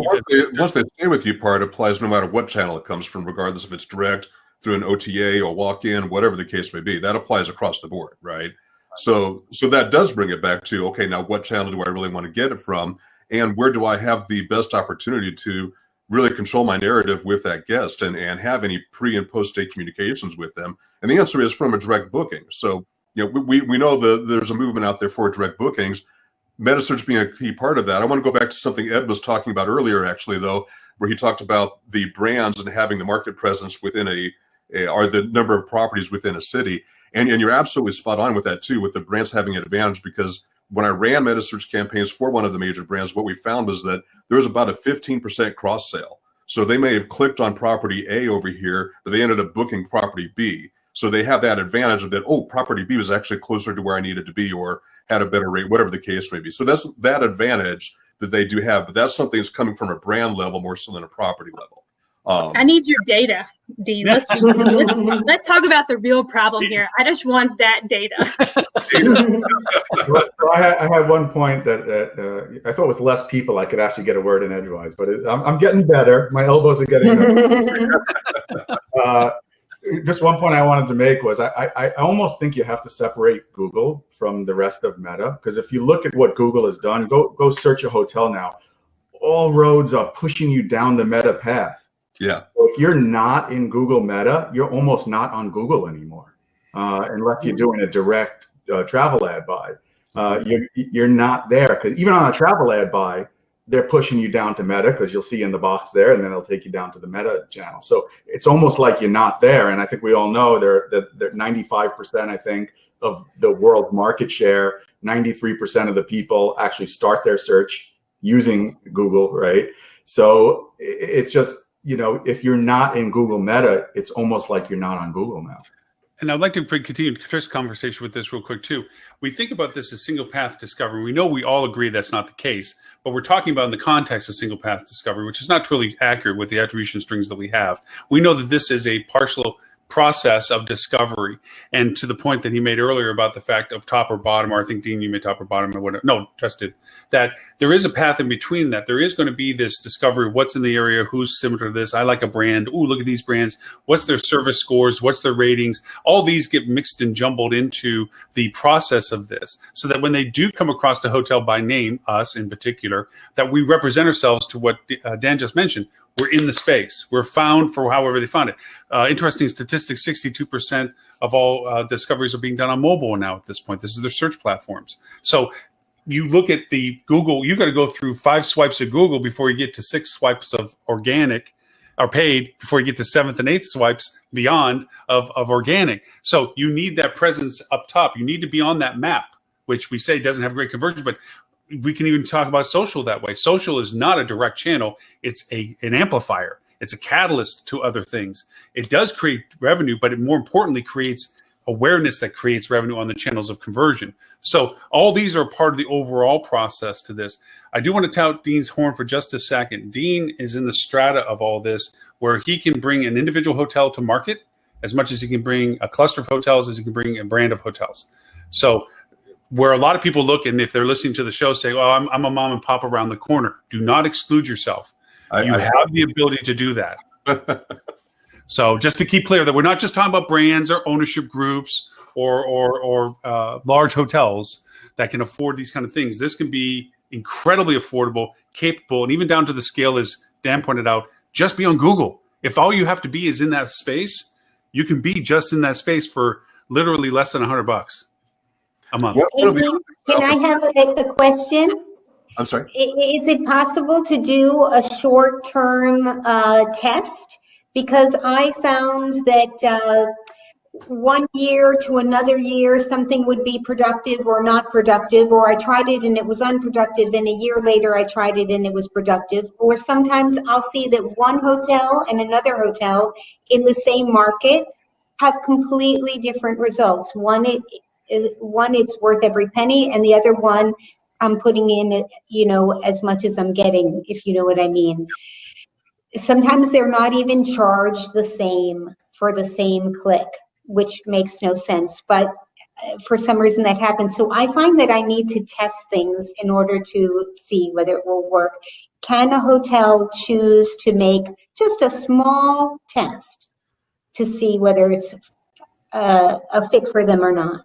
The short answer would be yes. The longer answer is it depends, because up front, the first thing we've got to do is get you the connectivity and get your rates and availability from point A to point B. Now, maybe you already have that. If you already have that, that makes things a lot easier. If you don't already have that, then that's the first stage of the game, and there's usually some upfront costs in doing that. So getting that all set up and running takes a little bit of upfront work, which kind of is defeating it if you're only running it for 30 days, right? Mm-hmm. So usually you want to have it run a little bit longer in those types of cases.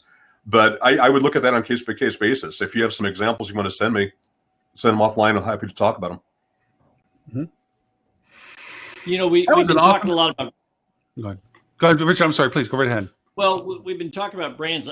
I guess I think of buckets. You know, I think you've got these single off independent hotels. You've got, again, maybe working for an individual branded hotel or two, and then maybe you're working for either the brand or a regional cluster.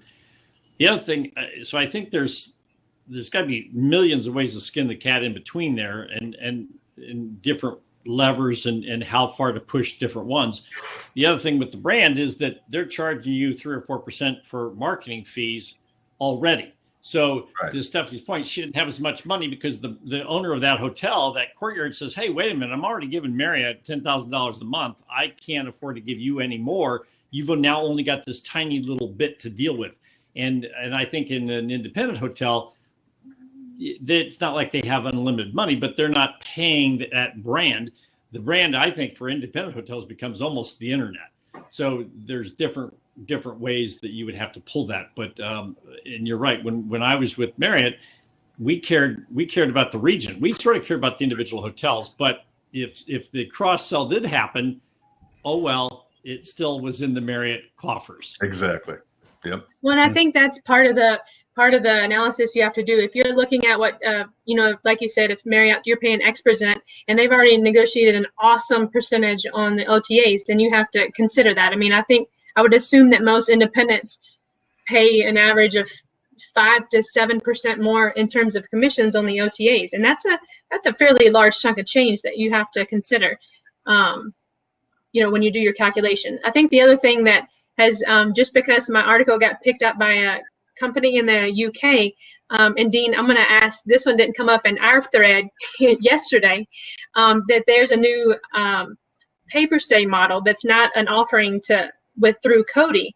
So, and they were like, does your opinion change if it's paper stay? And me, without knowing the numbers, without knowing what that model looks like, I feel like hoteliers, when they commission, if they don't having to pay out of pocket, it like hurts less. So they're less likely to do a very detailed, ROI analysis, like, turning on promos and things. It just, for whatever reason, doesn't feel like it's coming out of your pocket in the same way. But if you want to speak to that model and how that differs than what's been the more traditional cost per click model, I'd be curious on your thoughts. That's a great point, actually. And it's what we used to call the marketing volleyball game, where whose budget is it? Does it come out of marketing? Does it come as a consumed booking? And how do we keep on tossing that back and forth? And paper stay can be really an effective way of doing that. I think, and I don't want to speak for Cody, but I think they have the ability to run those campaigns. They do. Now, well, I definitely, when I saw that on the thread on LinkedIn, I emailed my rep and I was like, what is this? The challenge I might run into, though, is that you can't do a pay-per stay, which is effectively a commission model, combined with a CPC model that the brand might be running. Those two don't play together. Right? Well, and if the brand's already doing a certain contribution for some proportion of share of voice, you wouldn't want to turn that off. You wouldn't want to turn the brand's funds off to transition to that model, right? Right. So Sojourn dabbled in that space as well. I'm sorry, Dean, I didn't want to interrupt. I want to throw in the Sojourn played in the space for a while and still tries to play in the commission model. They just They just reconnected with IHG on that commission model. IHG was out, and now they're actually back in for that. And it can be advantageous in the fact that if you weren't playing in the space, it can get you in the space. So better to be on there and at a commission basis than not at all. And you've got nothing to lose, right? There's no risk in doing it that way. The disadvantage is you have no control over it. It'd be what Google's going to end up doing is they're going to reverse engineer that into what they call an effective cost per click. And that's going to determine what your ranking is on there. Yep. You have no control over it whatsoever. It's get what you get, don't throw a fit. But it's better than nothing. Two other impacts to that. One is the fact that you're fighting with your PPC campaigns against that because everybody's going for brand. Brand is the fattest fruit. So the commission models, they just absolutely beat to death your brand and who you are. And if you're PPCing, you're competing with yourself in the same space. So you have to step back from that. And then also, to Dean's point, if their campaigns are not successful, your negative ranking gets hit. Your PPC campaigns actually cost you more if they're not successful at what they're doing. If they're doing just broadcast pray and spray stuff and just turning faucets on and trying to get any demand into market and they're irrelevant to the process, you're going to get hit on your ranking value, authority ranking on your PPC because they put the two together. Google does know who you are when it comes to that. Everything. Yeah, I know class I teach, I talk about the Google algorithm, and I give a long stream of like what it is, and then I say, let me simplify it for you. It's position equals when Google makes the most money. You know? Yeah. Excellent point. Excellent point. That is an excellent point. Now, we are Google recently. By recently, I mean yesterday. There was an announcement that came out by some of the vendors out there, and it has since been retracted today, actually. Yes. So you know where I'm going with this. Yes, I do, because I couldn't get in there to respond fast enough. Google has been dabbling with adding an organic listing to your Metasearch results, which means that you don't have to pay anything for it. Of course, you get to the bottom, you're going to be at the bottom of the list, but you could be on there organically. So that may or may not be a real thing. So to just put that out there, it was been retracted, but if that does come to pass, that makes things really interesting. Hey, I got a quick question. I thought I was crazy because I couldn't find it. But I did want to ask this. So if you go to GMB, right, the only organic search is that little website thing, right? You click on website and it takes you to that. It's paid for. Now Google's announced that they're doing these like enhanced listings. I envision that that's going to be a sponsored listing, just like TripAdvisor business listing. How long before you think there's no organic left in GMB? Well, it used to be a thing like, I mean, Lauren, you can probably speak to this a million years ago. And I used to love running these AdWords Express campaigns. I was the one that overbooked Barry and David. Do you remember when you could run? I know. Do you remember when you could run AdWords Express and you could have the little blue promoted pin on your map listing? That was money back then. That was easy. It was money. That was easy. You would have like 20 red pins on your map, and then there's a little blue one for your hotel. Yeah, I would go to say that I think that the direction of this is going to go into your enhanced when you know you have your extra links, Dan, underneath of who you are, and you have those extra links that this is my booking, this is my about, this is my. I think Google is ripened to the point that giving that away now and people getting used to it is now a time to monetize it. Yep, I think what's going to happen is either they're going to expand that functionality and or limit what you have organically and make you pay for what you want to add to it, and give you some control over where you want to put those things in a little bit more so, or increase the value of the amount of content or something. But yeah, I think that's probably more so where that might be going. I think out of legitimacy, they can't take everything away. They can take some away from that on the side, because I think people are going to say, wait a minute, the only reason why I'm getting this stuff is because somebody's paid for it. They're not necessarily what is the result of what I'm searching for. So I think back to their guest-centric or user-centric persona, I think they'll keep a predominant amount or just enough, to Dan's point, in the algorithm for them to make money. The only thing from doing it is antitrust fears. Yeah. I don't think they could do it tomorrow. They can turn it on, but they're fearing antitrust. And to Dan, to your question about would they ever make you pay for those other links in there, keep in mind that I believe personally that's one of the reasons that led to the demise of TripAdvisor a little bit, is they started trying to monetize every little piece of the page on there, and hotels just got annoyed by it. So I think there is a lack of confidence too, from the user. Yeah, exactly. You give me a shitty hotel, I think put it on top. That's bad. I think the really difficult thing that challenged TripAdvisor's success is when they changed to best for you, best value, best this, best that, and not just the regular listing of the ratings, because it was the purity of, here is what the consensus is of the public who stayed there and wrote reviews. That was the beauty of TripAdvisor. That's what made it different from every other thing. Mm-hmm. And when you try to guess, well, I saw you looking at a Marriott hotel once, so now I'm just going to have only Marriott hotels come up for you in the beginning. Isn't that swell, Adele? No. Well, they changed the U.S.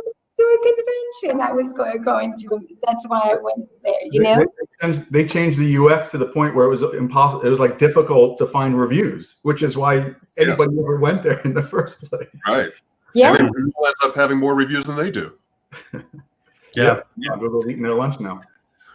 So, well, we're coming to the bottom of the hour for the 2 hours, which is always fun to see just blow by like that, because that was an awesome. Thank you both, Stephanie and Dean, for the points, because I think it was great. Go ahead, Dean. I'm sorry. Go ahead.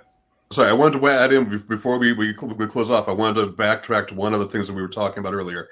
I often hear people talk about they can't compete with the OTAs on their Metasearch listings, by the way, and that is absolutely not true. And you have to remember, first of all, that the OTAs have a much different objective than you do. They're marketing to every hotel in the city, and they want to see Booking.com coming up again and again and again. The other thing, remember, is too, I talked earlier about the Google audiences. They don't have your audience. They certainly have their own. Don't get me wrong. They're doing this too, but they don't have yours. So I'm going to do a shameless self-promotion here and drop one of my like that here. Did that copy in right? There we go. Anyway, I wrote a blog about how to compete with the OTAs on your Metasearch campaign. So you can see the link there. But again, going back to some of this with Stephanie and Dean, I think that Stephanie made some excellent points within the article, and it really is a matter of metrics. It's a matter of how many tools are you using in combination or allowed to use, what your budgeting is, what your purpose of getting into it is. And I think those points were exceptionally done in your article. And Dean, also to your points as to the usabilities of some things. So it's like the nice happy blend where you think it's like, no, yes, but actually it's more like, yes. Again, way more gray than that. It's way more. Yeah. The gray zone. What do you know? But and I did have a little bit of a clickbaity title, so I apologize for that. What got my attention? It worked, didn't it? Rich, since you're our newest guest to the show, thank you so very much for having joined us in person rather than always, as you've historically been in the attendees forum, which we sincerely appreciate as well. We hope to have you back as many times as you're willing to come back and put up with us. If most people don't know what you're currently doing now, so if you're interested in letting anybody know how to reach out to you or what it is that you do, please, by all means, let everyone know. What is it that for our... It's sort of my email is my last name and the word consulting. So farrarconsulting@gmail.com. I also have a website, but farrarconsulting@gmail.com. You can get a hold of me, and I do a lot of hotel consulting, hotel hospitality, mostly with revenue challenged assets. He does an exceptional job at it. Rich, as I said earlier in the show, Rich, I've had the pleasure of knowing Richard for many years. There's a lot of those assets available now. So yes. Yeah. Dan, it says, I mean, now that you're going to be out of quarantine, we lose you again for another 6 months? Is that what's going to happen? I think so. I may try to dial in again from Honolulu. I am here Friday, but I have to see if I can make it between my flight back and next Friday, but I will try. Are you going to stay in New York for a little bit longer after quarantine because your son in college? Yeah, I'm officially out this weekend, so I'm done quarantining. Yeah. Are you going to try to get out and about a little bit, or are you just pretty much just hop into another hotel before you leave, or what do you think? I'm going to check into a hotel. Haven't booked it yet, so looking around, and then going to hang out for a few days, catch up with my friends and family, and then see what New York is like in COVID world, and then head back on next Friday. Yeah. Now, if they want to know more about what it is that you do, I mean, I've gotten used to you being on the show for 2 weeks. I'm like, I'm going to miss you not being on the show again. But for what it is that you do and everything, and the training that you do with HSMAI and everything, where can they find you? Sure. Yeah, you can find me on my LinkedIn, just my name, Dan Wacksman, or my website, sasato.com, SASSATO.com. One plug I'd like to make: we have Holly Zoba and I teach a hotel digital marketing essentials course for HSMAI. We have the last one of the year. Coming up on September 14th. We have a few slots available. So if anybody's interested, please go to the HSMAI website and you can find us there. And we miss Holly too. And I know she's been busy, which is why she hasn't been able to be on the show with us for a while. But Holly was one of the original people that were on the show with us for many, many years. And she is brilliant, as she is talented, and she's an excellent. She also has her own program, which is Influencer Sales, which teaches sales training to salespeople and beyond. Really, it's not just salespeople; it's people that want to know sales for hospitality in particular and methodology and so forth. She does a fantastic job of that. She used to be the senior vice president of Signature Series, and she had been doing that for many, many years too as well. Dean, where you got a couple things going on, but yes, Mr. Metasearch. Sure. So we've got actually two websites you can look at. One of them is basecampmeta.com. The other one is metasearchmarketing.com. And really the difference between the two of them is one of them is focused on training materials. Ironically, actually, also working with Holly Zoba and possibly developing something for HSMAI about Metasearch. So that's a work in progress. And then metasearchmarketing.com is all about helping you actually run those programs, run those campaigns. And as you alluded to earlier, actually, I've been doing some research on that to find a solution for kind of the missing link. You get a lot of these small properties that are often ignored by the big players out there, whether it be the Cody's, Kirby's, Whips of the world, and any number of other vendors, not picking on anybody. And finding a plug-and-play solution that can get them connected to Google Meta. I've been doing a lot of research for that. I think I found a solution. So reach out to me. I'll be happy to talk. Yep. And by the way, you sound like Mondo when they were doing the time warp on the last Guardians of the Galaxy Part 2 when they were bouncing around and their faces were all destroyed. You sound just like Mondo in the middle of that. That's what it was. Anyway. Yeah. Stephanie, if people want to know about Cogwheel Marketing, what it is that you do, and to get in contact with you, how can they find you? Yeah, you can find us at cogwheelmarketing.com, or you can on LinkedIn, Stephanie Sparks, where we do marketing for brand and hotels. Adele, since I could never get your company right at the beginning, and I am so sorry, I'm distracted with technology, and I can't do two things in one. If I chew bubblegum, I stand still. So just know that that's what happened. You can reach me at Adele, spelled like the singer, Adele, at aspirereputation.com. And my website is aspireReputationMarketing.com. And, I guess if it was easy to have 96.1% guest satisfaction, everybody would do it. But I seem to have a knack for this thing, and I would love to share it with you. So if you need any help becoming a hotel that attracts business to you because of your outstanding reviews, reach out to me. I think it's more than a knack. I think it's a gift, but that's just me. Keeping the top 4 hotels in New York and TripAdvisor is not a knack. That's a gift. I want to make sure that we didn't miss the people that had drop off early for us. Obviously, we saw Tristan and Ben from 3 and 6 Agency. That's 3 and 6 as in spelled out. They're based over across the pond in England, Northern England to be exact, and they are digital without the, what did you say, digital without the distrust. They have a great slogan. I never. Dishonesty. Dishonesty. Thank you. Yeah. They're very truthful about what they do, and they do an exceptionally excellent job to that. I also want to refer out to Stuart Butler with with Fuel Travel.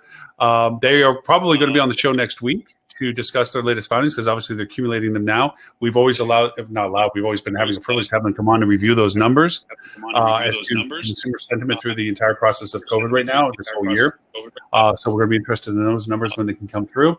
Also with us was Mr. Edward Finance from Flip2, which is an advocacy-based platform that is exceptionally excellent in creating the relationship with your guests. Kind of in the vein with what Adele, where it's guest-centric and following the relationship building. So if you want to find this show and all previous 264 of them, you can go to hospitalitydigitalmarketing.com/live. Look for show 265 there, the show notes, the links, and Robert Cole's well-curated list. We only hit a couple of topics on today, but thank you, Robert, all the same, for getting it to us for us to be able to use. And there's great content to it. If you want to sign up for his newsletter, you can go to bit.ly/rockcheetah, all lowercase, no space. It's an incredibly excellent list. Well worth the read every week as he pushes it out, because it is the latest information on what's going on in the industry that can affect your hospitality business. And don't forget our podcast, which is Hospitality Marketing Podcast. You can find that on 39 channels. There's 17 countries for it. And 5,000 people. You also do it on Alexa, Siri, and on Google. You can tell them to play the Hospitality Marketing Podcast. We are going to be translating this, as we always do, into 11 languages. We're going to keep Romanian on because of our last week's guest. An audience. We're going to put Romanian back in as a language of translation, so you'll be able to hear us all talk in Romanian. No, it'll be closed captioned. But anyway, so next week we'll go probably through Fuel Travel's numbers. We also have the potential of a guest co-host from GetGo. We're going to get that confirmed potentially. And thank you everyone for their time today. Richard, again, thank you for making the leap over from the peanut gallery to the live side of it. And we hope to see everyone 11:30 Eastern U.S. time next week. Thanks, everyone. Bye now.